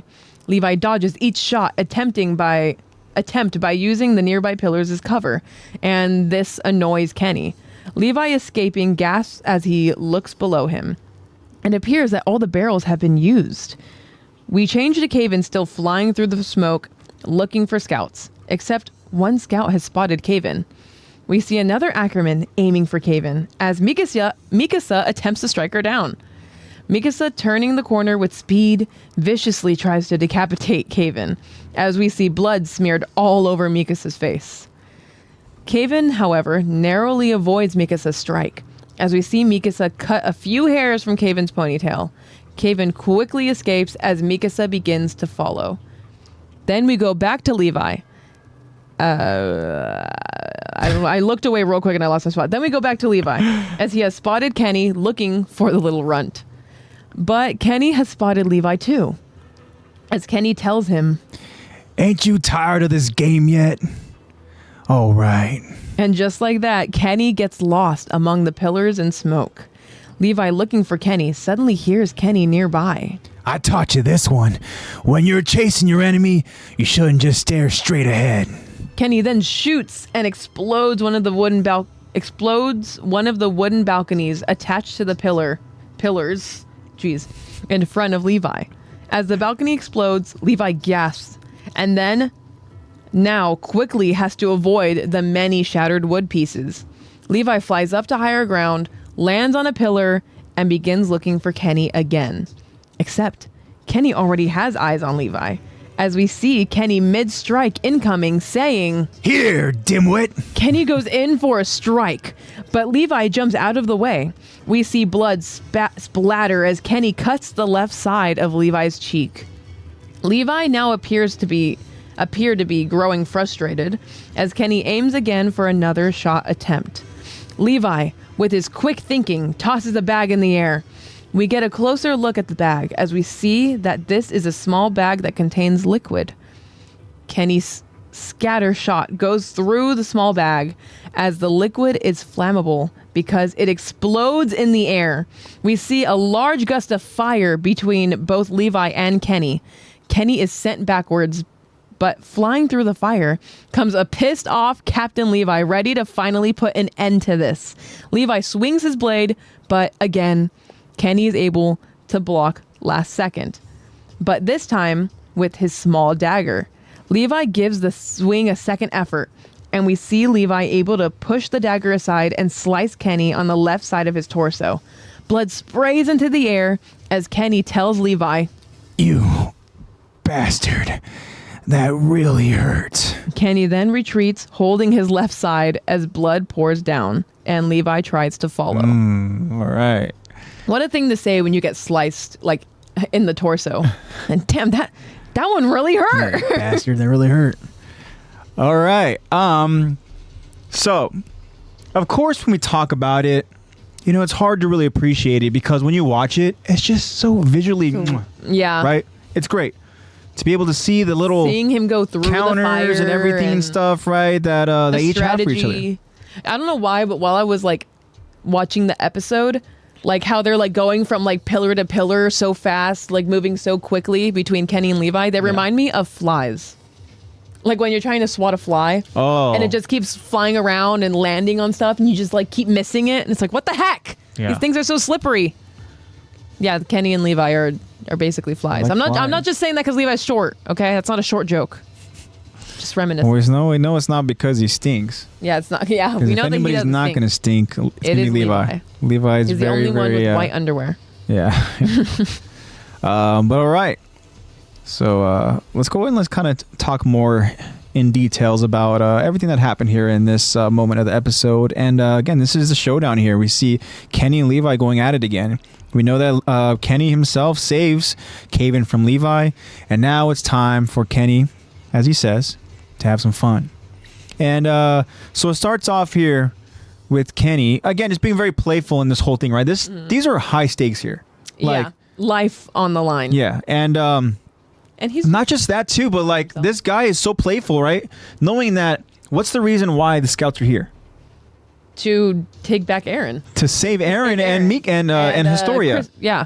Right? We're like Christeria, yeah. Yeah, like literally they're here to go ahead and save Aaron and Historia, right? And then here we have Kenny who's just like, all right, hey, catch me if you can, boy. Hey, let's have some fun. You know, all this, you know, usual Kenny antics and stuff, right? Yeah. But again, I don't know why the let's have some fun made me think of Beetlejuice. Where you going around, boy? Yeah. Which, if anybody's also a fan of Beetlejuice, they're currently doing some filming for Beetlejuice 2. So if anybody's looking out for that, then that'll be a cool little thing. There's number three. Number three. Ding ding ding. Number three. Lex dropped her phone third time.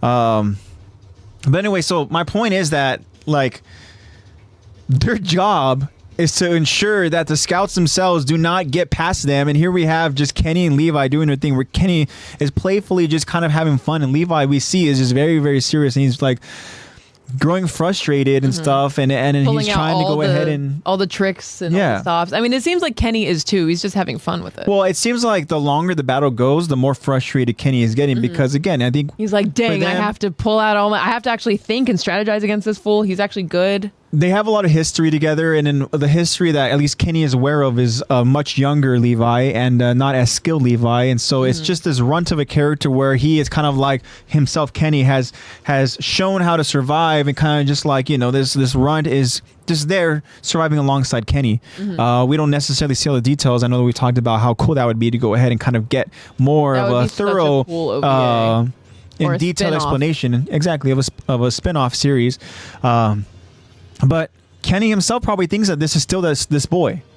But then he's realizing that this isn't that boy, that this is a captain of the Survey Corps. This is a captain of his own squad known as the Levi Squad. And the Levi Squad, guess what? They are legit scouts as well. So, all right.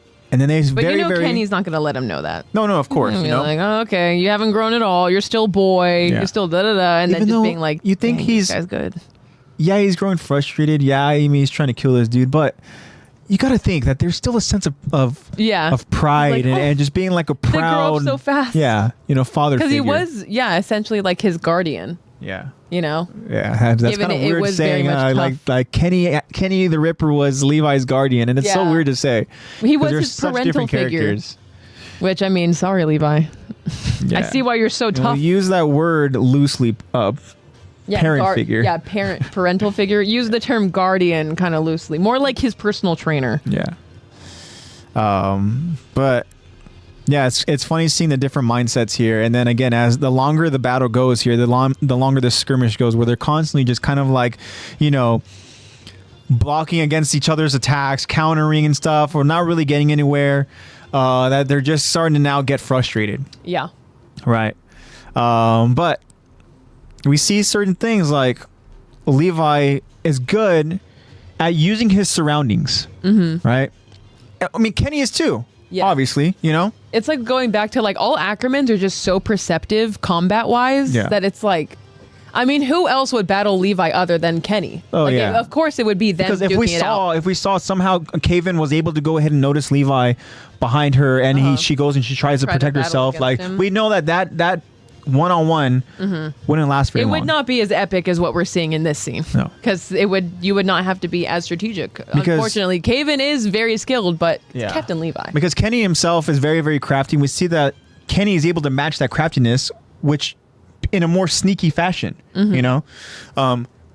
excuse me. And again, it's cool to go ahead and see these two Ackermans specifically really trying to go ahead and battle against each other, because again, with that realizing that dynamic of this is a character that kind of has learned from Kenny the Ripper, and it's kind of like a moment of like the I might be thinking of like Star Wars a little bit, but it's like the Padawan becomes the master. No, it really does. Yeah, and but I like that's what we saw from Obi-Wan. Spoiler.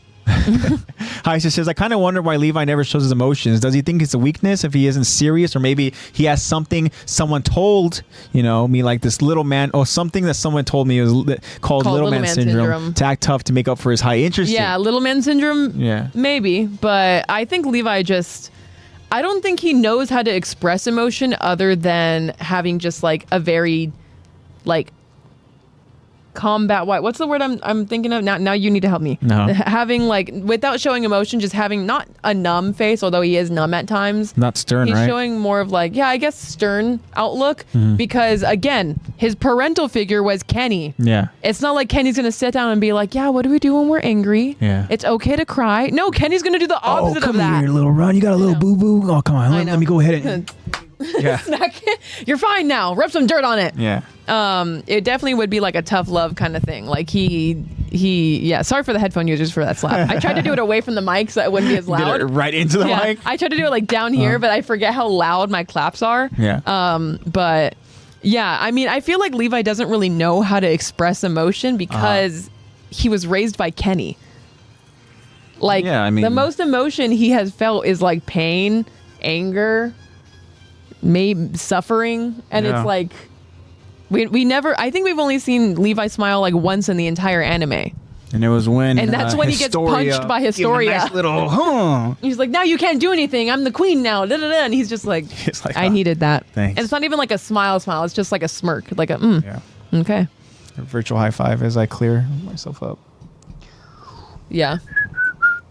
Oh yeah, you are a little out of focus. You're good now.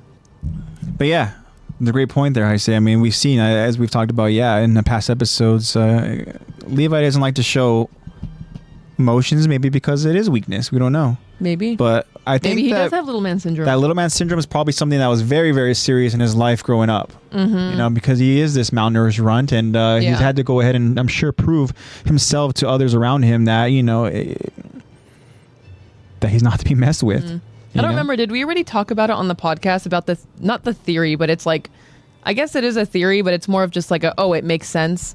That's not really explicitly said in the anime, that the reason why Levi is so short is because he lived underground for so long. He didn't get, like, he was malnourished and everything and stuff. He didn't really get the adequate nutrition and like sunlight and stuff that he needed to grow big and strong. So that's why he's so short. No, I don't think we really focus on that specific detail, but I mean, but I did hear about that though, and I feel like I'm not even calling it a sense. theory. I'm just calling it facts.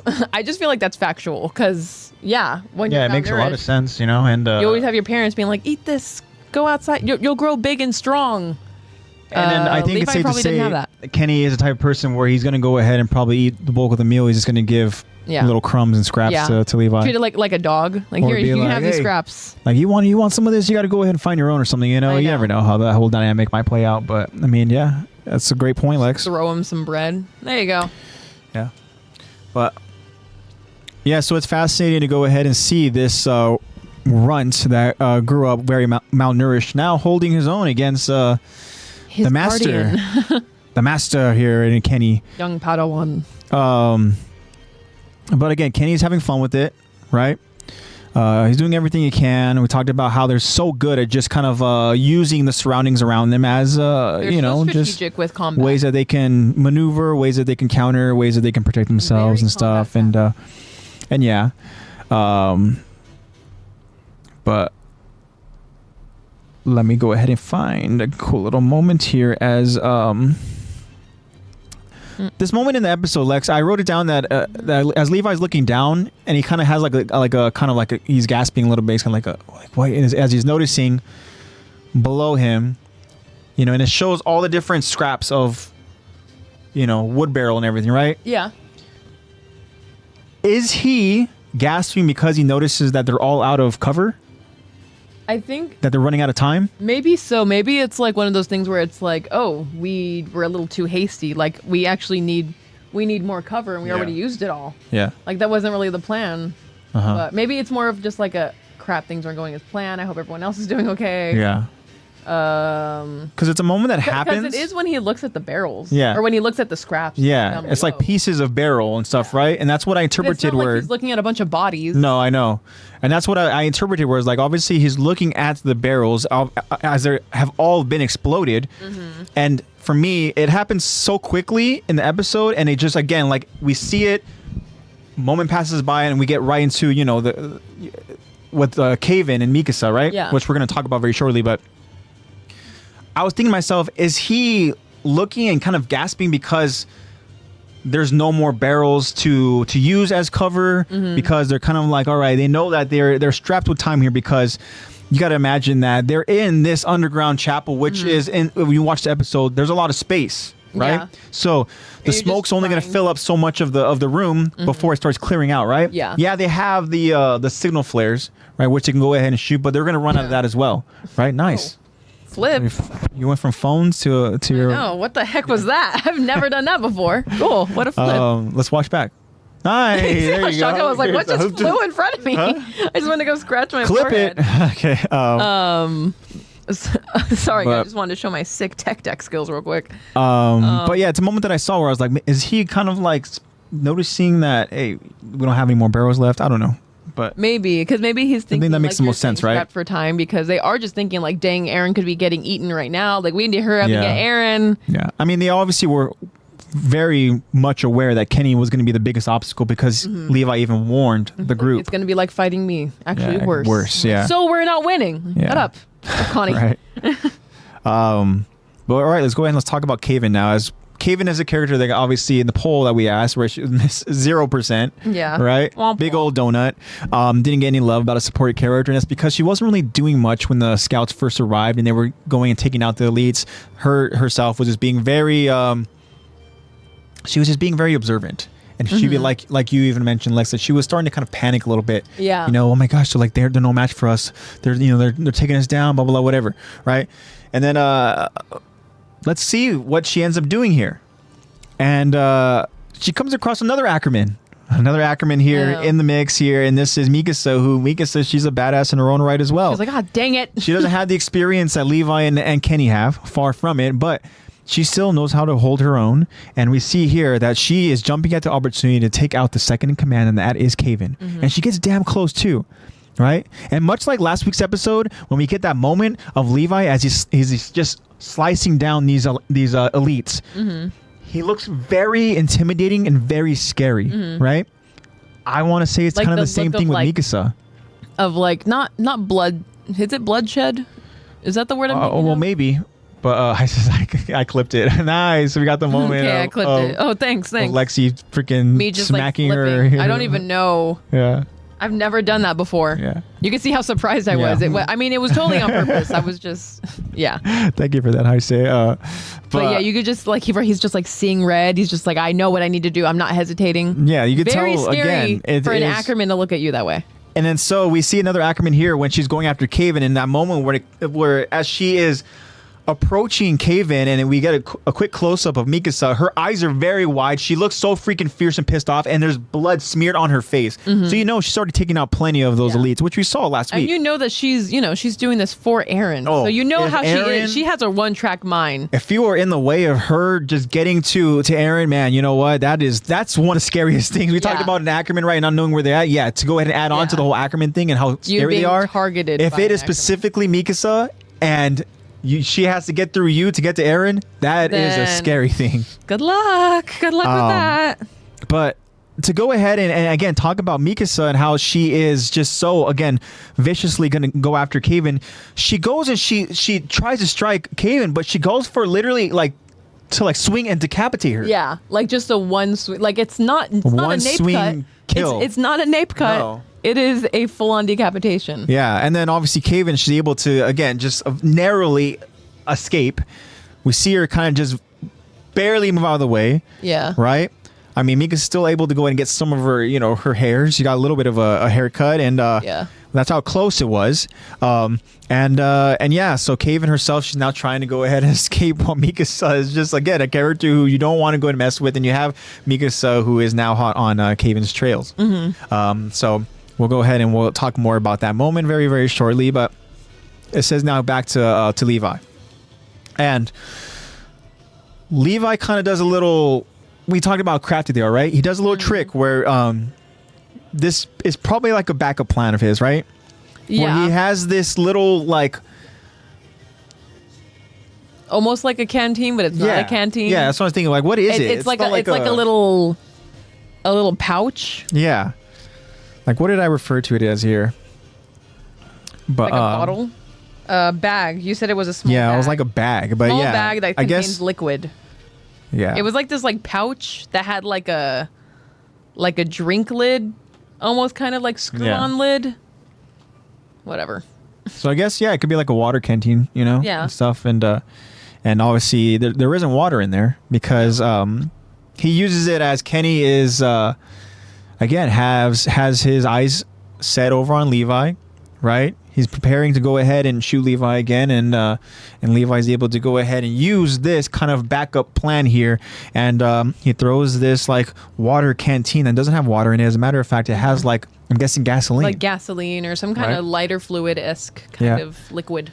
Because the canteen explodes. We see a large gust of fire, which is a cool moment. As we talk about it, but when you watch it, it looks so badass. And again, there's this moment where it's this large gust of fire that is right there in the middle of Kenny and Levi, very, very briefly. And then we focus on Kenny as he's kind of like going backwards. And guess what? One of the scariest things, these acronyms are so damn scary, but one of the scariest things that you don't want to go ahead and be on the receiving end of, especially if you see this freaking, full on ball of like fire, and you're like taken back, you're like vulnerable because something just exploded in front of you that you weren't expecting. You see Levi literally flying through the fire. Yeah. Right? Just like no care in the world, flying through the flames. Like, oh, okay. And while he goes and tries to take out Kenny once and for all, again, Kenny is just so damn crafty that he's able to just, use one of his small little daggers. Mm-hmm. Who knows how many freaking throats he's slit with that dagger? I know. But he uses it to protect himself. Maybe that's what he used to kill the Alma? merchant. Oh, the merchant, maybe both of them. Yeah, Alma and the merchant. Yeah, that's his go-to freaking throat-slitting knife. Yeah. But anyways, he uses it to just protect himself in this very moment. But Levi has the advantage as he goes and he just continues, with his slicing motion, and he's able to go ahead and he's able to hurt. Yeah, he's able to hurt. Like the side of his torso. Kenny, as Kenny himself says, that really hurt. Yeah. Right? Damn, that one hurt. It's all right. So now let's focus on this last part of the episode here. And all right, Lex. Do you want me to go and read this part since you have some lines? I'll go and narrate this part. Okay? Okay. All right. So now continuing on with the episode, we now return to Kaven as she tells herself, they know our weaknesses. Maybe I can use that. Kaven looks down and notices Hanji appearing from the smoke. Kaven grunts as she aims both of her guns at Hanji. Kaven shoots her weapon and misses Hanji, hitting a pillar. Hanji noticing mentions, huh? Those shots weren't even close to hitting. Hanji now begins to circle back towards Kaven. Huh. Guess it looks like I found another reckless spirit. Kaven lands on the side of a nearby pillar and aims her gun at Hanji again. Hanji notices and gives a confused panic. Huh? And then Kaven shoots her gun directed at Hanji. Except this shot isn't a bullet. This shot is a grappling hook. And the grappling hook connects with Hanji's right shoulder. Ugh. As blood sprays into the air, Hanji groans in pain, and Kaven tries swinging Hanji, who is attached to her grappling hook. Kaven swings Hanji, and then Hanji is released from the hook, causing Hanji to fly and crash into a nearby pillar. Hanji hits and bounces off the pillar, causing her to crash land onto the ground. Levi stops and panics as he quickly takes notice. We see Mikasa, Armin, Connie, Sasha, and Jean. I said Armin twice. Mm-hmm. And Jean, they all stop in a panic as well. And then Jean, he screams out. I'm trying to do this. Yeah. Jean screams out, Hanji! The way he screams is interesting too. Yeah, I know. In the anime. And then Hanji appears to be knocked unconscious. Kaven, however, screams out to her elite allies. Now! We'll reform our defense at the fallback point. Time to regroup. And then Kaven escapes to regroup as we see her allies following her orders. The Levi squad, they fly towards Hanji as Levi can be seen very pissed off. But before Levi can act offensively, Levi remains on the defense as he has to avoid another gunshot from Kenny the Ripper. And Kenny tells Levi, stay out of our way, you damn... Wait. He says... Nice remix. Kenny tells Levi, stay out of our damn way, you little runt. Kenny, still injured, bleeding from his left side, he too makes his escape. Kaven and the elites, they fly through the fallback point, emerging from a tunnel that leads to another area in the underground chapel. Kaven yells out, "Let it down!" as we see Elite cutting rope at the tunnel entrance, dropping a large steel net barrier blocking the entryway. Kaven regroups onto a pillar and orders, "You guard the ritual site." And we see that Kaven is actually ordering Kenny, as Kenny responds, "Will do. You try not to die." And then to be continued.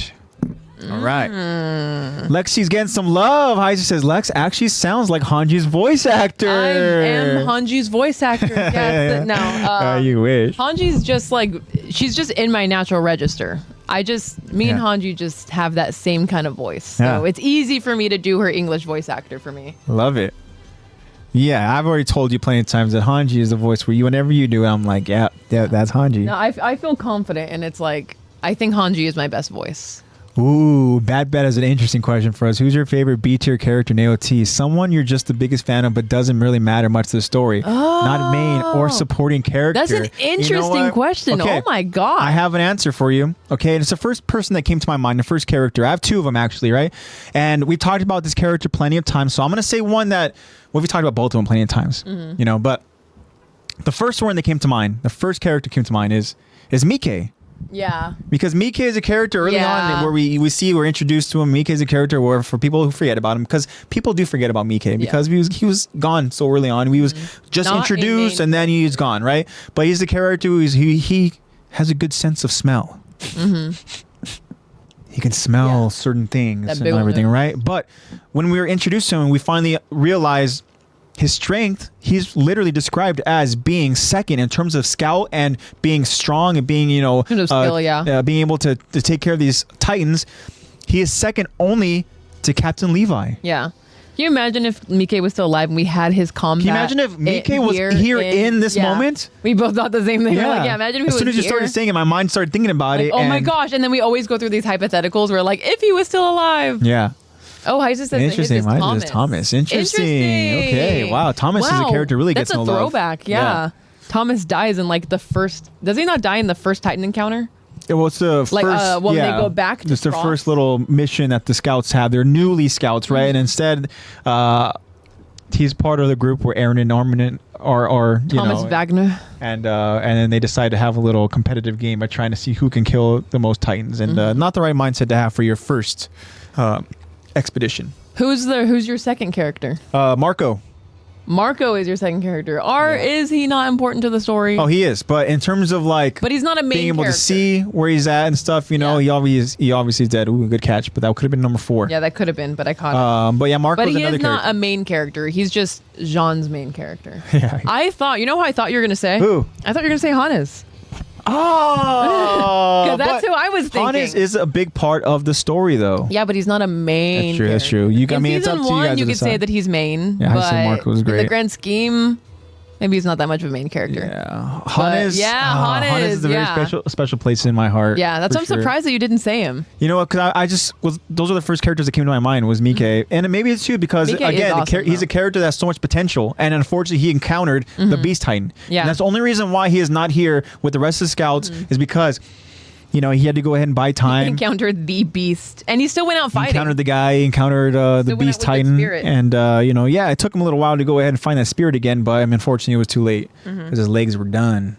Going off of that same how you were thinking about Mike. Bad. You got to go ahead and tell us yours. Oh yeah, please. definitely. Tell us who your I want to hear your guys. I want to hear everyone's. But going back to that same logic you had with Mike, I don't know if we're saying that she is not a main or supporting character. She's definitely important to the story to an extent, but it's more of just situation.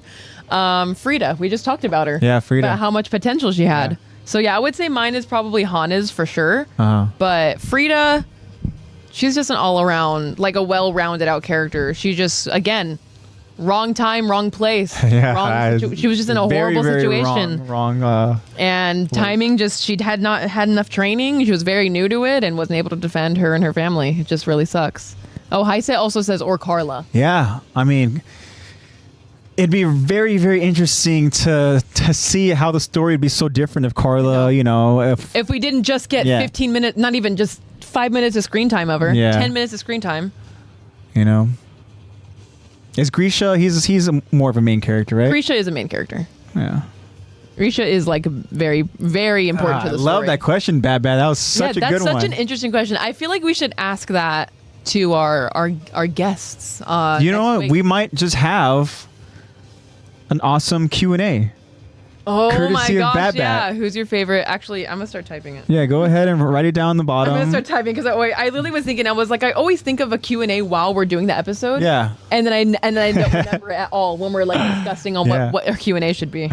So shout out to Bad because we just have our Q&A questionnaire we want to ask for this week. And that is awesome because obviously we can go ahead and if we have our cousins there with us as we're streaming, we can ask them right then and there.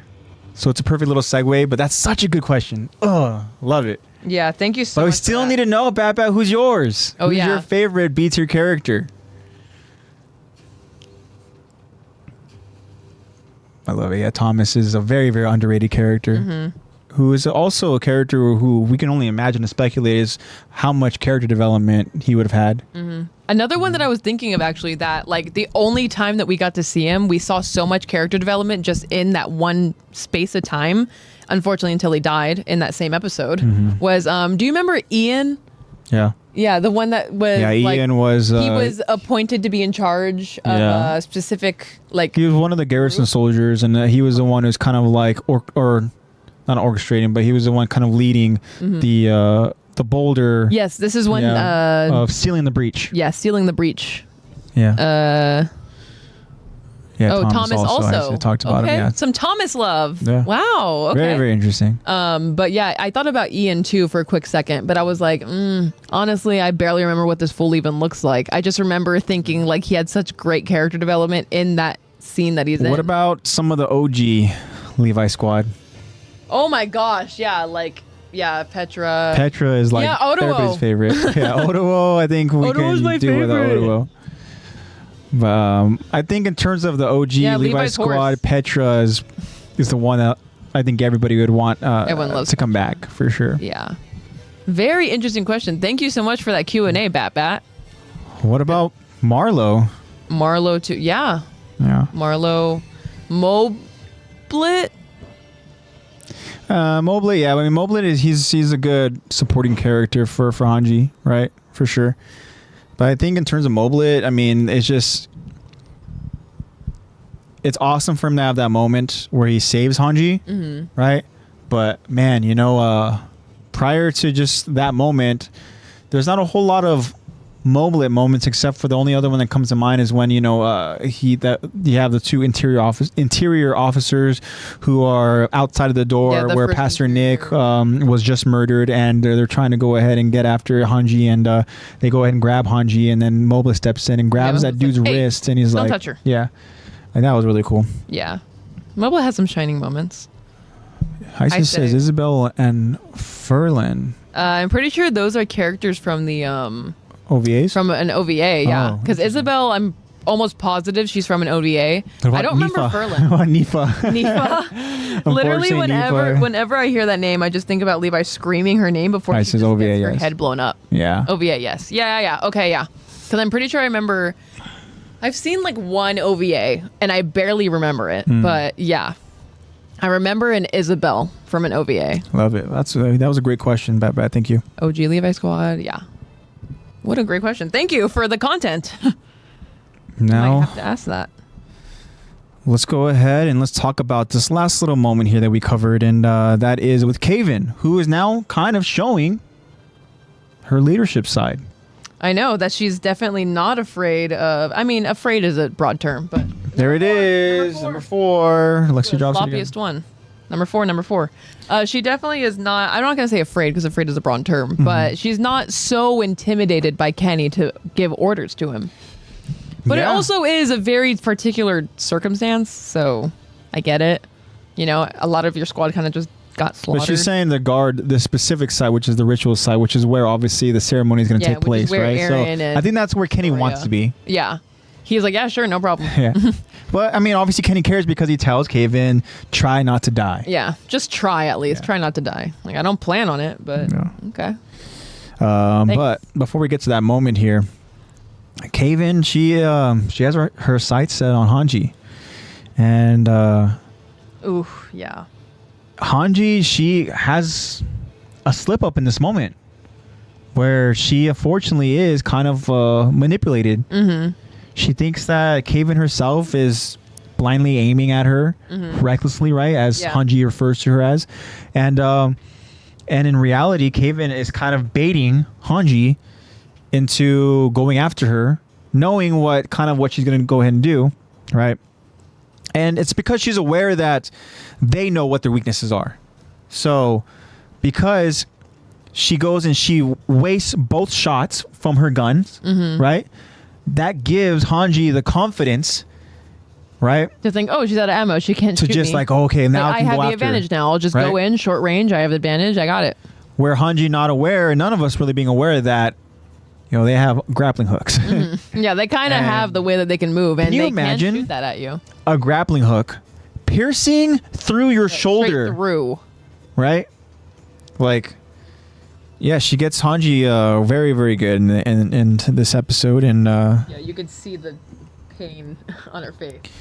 And yeah, so Hanji herself, she gets freaking thrown into one of the pillars. She crash lands, and there's a moment here where the Levi squad members, Levi himself, they all are in a panic because they see Hanji go down. And again, Hanji in this moment is the new commander of the scouts, right? I mean, at this point, Irvin himself has already appointed her. Yeah. Because Irvin thought that he had this plan that he was going to go ahead and do. Yeah. And he wasn't sure if he was going to survive it, so he has to appoint somebody as the new scout. Yeah, you're right. The new commander of the scouts, I should say. And so when Hanji goes and you see the new scout going down, that's not good. But then when you see that it is an ally of yours that you care so deeply about, right? And I think that Hanji is a character that Levi cares a lot about. Because of all just the experience that they've had together and stuff, all the missions that they've gone. And yeah, they have their moments where Levi constantly tries to go ahead and poke fun at Hanji. But again, it's just Levi not showing the emotion that he cares for her. Yeah. Because again, like Heisei mentioned, maybe he's doing that because he doesn't want to show the emotion because it shows weakness. Yeah, little man syndrome. Not because he's little, but because he is Captain Levi. Like we've talked about before, how he's not able to really show that he's set. Like we talked about this a lot when the Levi squad, OG Levi squad got completely wrecked by the female Titan. Oh man, yeah. And we saw that he just looked numb, and how he was like, hey, I'm still a captain. I still have orders to do. I still have orders to follow and orders to give, and we still have a cause. And this is sad, but I don't have time to really, be emotional about it. And then let me ask you now, in this specific moment here, right? As Irvin himself is now the former commander, and let's say he can't go back and become commander again. If Hanji dies in this moment, Levi is the next in line, right? Probably. Yeah, probably. You would think. No, Jean. Oh, Moblet. Right. Yeah, I mean, I think that. Gonna say that? I was gonna be like, yeah, Moblet is. Because obviously we're aware of where we're at in the story of who ends up becoming the next commander, right? But in this specific moment where we're at in the story, if Hanji were to die in this moment, then I think it's safe to say that Levi would become the new running commander of the scouts. Yeah. That's if Irvin himself wasn't able to become the commander again. Yeah, go back and do it. Right, because Irvin is still alive in this moment. It? Yeah. Will Levi even accept that? All right. Give it to someone else. I'm not the one you're looking for. But anyways, we see Hanji. She's in rough shape. She's out for the count. She's unconscious, and the rest of the Levi squad members go and attend to her as Levi tries to go after Kenny, but Kenny beats him to it again with kind of a warning shot just to go ahead and stay out of our way, you little runt. And like we mentioned, Kaven now gives out orders to go ahead and retreat, right? To regroup, I should say. To regroup and to reform our defense at the fallback point. And we see that the fallback point is essentially through this other tunnel, over on the other side of, I should say, probably in this terms, it is a tunnel that leads deeper through the underground chapel that leads closer to the, as we talk about this ritual site here, which is going to be where Aaron and Historia are with Rod Rice. So they go a little bit further into the chapel underground, and they go through this tunnel, and there's been already measures made to protect themselves by, we see that they have this like literally steel netting, Yeah. Right? You could tell that they were trying to be prepared. Yeah. Which is a very scout thing to do, actually. Yeah. You know, they're trying to be as prepared as possible. And have equipment and... Yeah. Okay. I mean, they did used to once be interior police. Yeah. So... That's true. I guess they still got that in them. They did. They worked their way up from... they worked their way up to MPs, to interior police, to now as the elites that Kenny has chosen. And yeah, so you know that they are going to be very well prepared. Not going to be just lazy MPs. But yeah, and then so now as Kenny goes and he makes his way over to the ritual site, Kaven and her elites, they regroup and they prepare for the scouts again. Which, when you look at the steel netting, it looks like a body can go through the... Yeah, it looks wide enough squares. that, a little runt himself could squeeze through. Yeah. But, I guess it'll do something. Yeah. But that's what we got for you guys today. In this episode, we will go ahead and continue covering more of the story. Not next week, but the week after. Mm-hmm.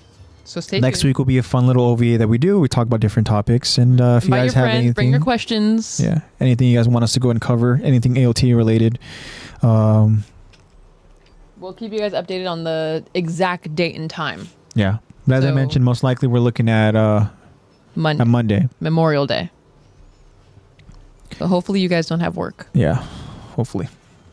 And it'll probably be an earlier episode because we are streaming at 6. It'll probably be like early on in the day. And again, we'll go ahead and we'll update you guys. We'll try to go ahead and give you guys enough of a notice.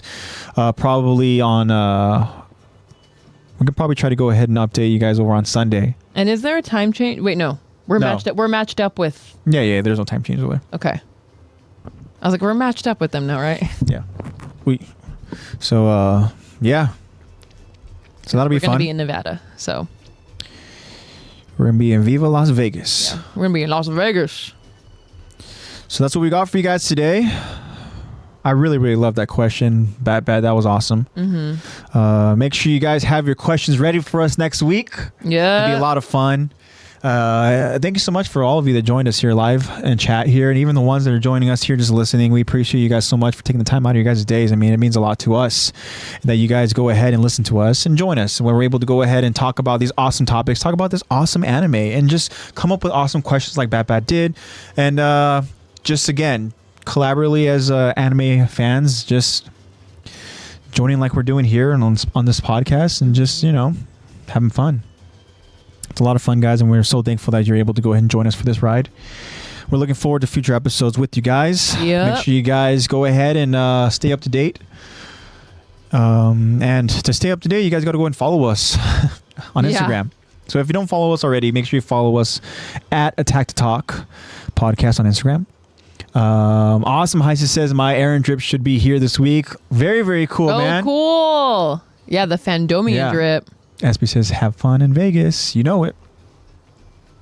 I'm not much of a gambler, though. I don't like gambling. Yeah. I'm not good at it. I'll do like the penny slots because it doesn't feel like I'm like losing much. Yeah. But we'll see. We'll see what we have planned over in Vegas. We'll see what our mom wants to do. Yeah. Because Sunday is... it is her birthday weekend. But yeah, guys, make sure you guys follow us on Instagram to get all of your updates. Also available over on the Instagram profile page is a link tree that you guys can go ahead and see all the many different platforms that we're on. We're on different platforms. If for anybody that wants to watch us when we stream live, obviously we're going to be streaming over on Twitch. And for anybody that wants to go ahead and watch, if you're not able to watch us on Twitch and you guys want to watch us at a later time, the episodes are published and available on Fridays on the different platforms that we're at. Anywhere you can go ahead and get your podcasts, as well as even on YouTube. So we try to be available anywhere we can be available on. But yeah, in order to go ahead and see those platforms, make sure you follow us at AttackOnTitan podcast on Instagram. And our friend that's able to go ahead and make sure these episodes are published for all of us to go ahead and watch back is our friend and our editor, Nate. And Nate, again, we say it every episode, but Nate is such an awesome dude. Yup. Thank you so much for everything you do, Nate. He does so much for this podcast. I mean, he's always available for any questions that we have. And yeah, he's just the best. We love him. Shout out to NatePlaysBad. Mm-hmm. Make sure you guys go ahead and support Nate as well, because Nate himself has his Twitch channel.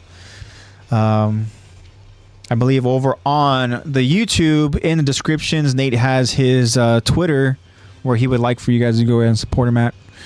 You guys can also go ahead and support him.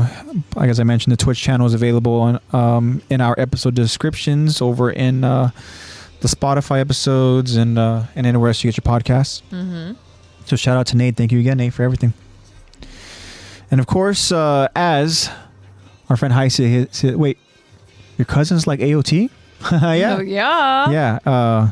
We have our cousins, they go ahead and they also watch anime. And so for our cousins that enjoy AOT like us, they might be joining us. We'll see. Yeah. If they have the time. But that'd be awesome. That's the plan. Yeah, go ahead and bring in your anime-related or AOT-related questions. Yeah. So we'll see if they're able to join us next week. But yeah, you might be able to go ahead and meet them. And then that'll be a lot of fun. But yeah, they like anime for sure. Especially AOT. But as Heisei mentioned not too long ago, he's got his errand drip showing up this week. And in order to get your errand drip, make sure you guys go ahead and get your merch. And where do you get your merch? We have some ways you can get your merch. Yeah. Right? Starting with, in our link tree, there is a code, or I should say there is a link that you can use. Right? And that link is to our friends over at Collector Sesh. So if you guys are looking for just anime merch and you guys want to go ahead and just see what they got, click that link. It'll take you to their online store where you can see all the different anime merch that they have available. That is at Collector Sesh. Go ahead and take a look, guys. And if you guys are also looking for some more anime merch, maybe some merch, as Lexi has mentioned before, like alternative merch, if you're looking for some merch that is different from anime, but still very, very popular, like Wednesday stuff, right? Mm-hmm.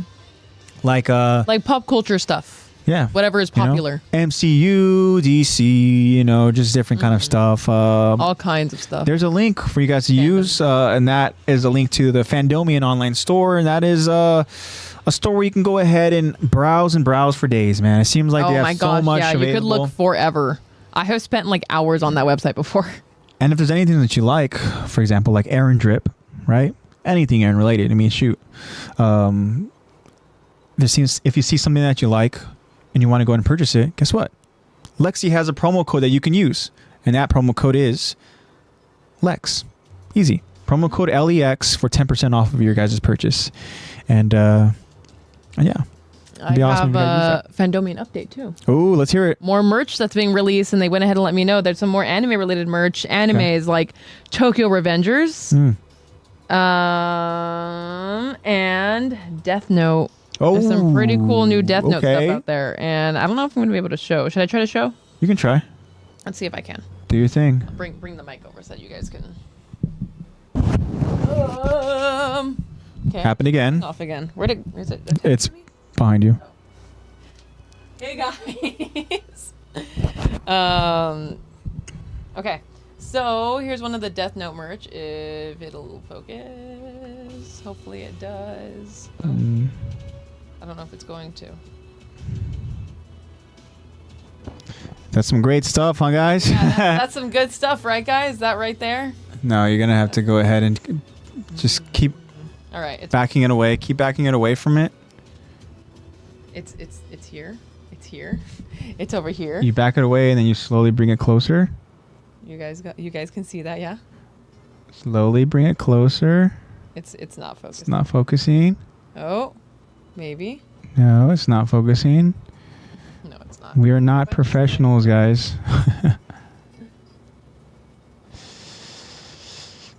In order to go ahead and see, you guys are going to have to go and look at it online. Yeah, you guys are actually, that's just the sneak peek. This is just the sneak peek of the stuff, guys. No, we tried, guys. We're sorry for that. Yeah, the cameras sorry. themselves didn't want to go ahead and focus. Time, but for once, it wants to actually focus on me. Yeah. When I don't want it to, and when I want it to focus, it doesn't. Yeah. So, yeah, but there's some new Death Note merch, some new Tokyo Revengers merch, some more Wednesday merch, and some cool alternative. They have cosplay stuff on there too. So if you guys are interested in cosplaying, because it is summer, you might have some cons coming up. So go ahead and check out Fandomion. Yeah, check it out, guys.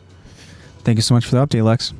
Thank you, Fandomion. So remember, guys, anything you guys need in terms of anime merch, we might have you guys covered, and that is at Collector Sesh or at Fandomion. Go ahead and check those links out, guys, over at the Attack Talk Podcast Instagram, the link tree. let's talk about some art because we want to shout out some very artistic friends, and starting with our friend Caesar over at ArtofCesar on Instagram. Check him out, guys. Very, very talented. He's got some art available online or on his Etsy store where you guys go ahead and purchase, and that's also available in the link tree. Just click the link, it'll take you to his Etsy store where you guys can go ahead and see the many different pieces of art that he has available. We also want to shout out our friend Eddie, who's very artistic as well. He has his Instagram over at ArtofCesar. Go ahead and support him. You guys can go ahead and check out the art that he has available and that he has been coming up with.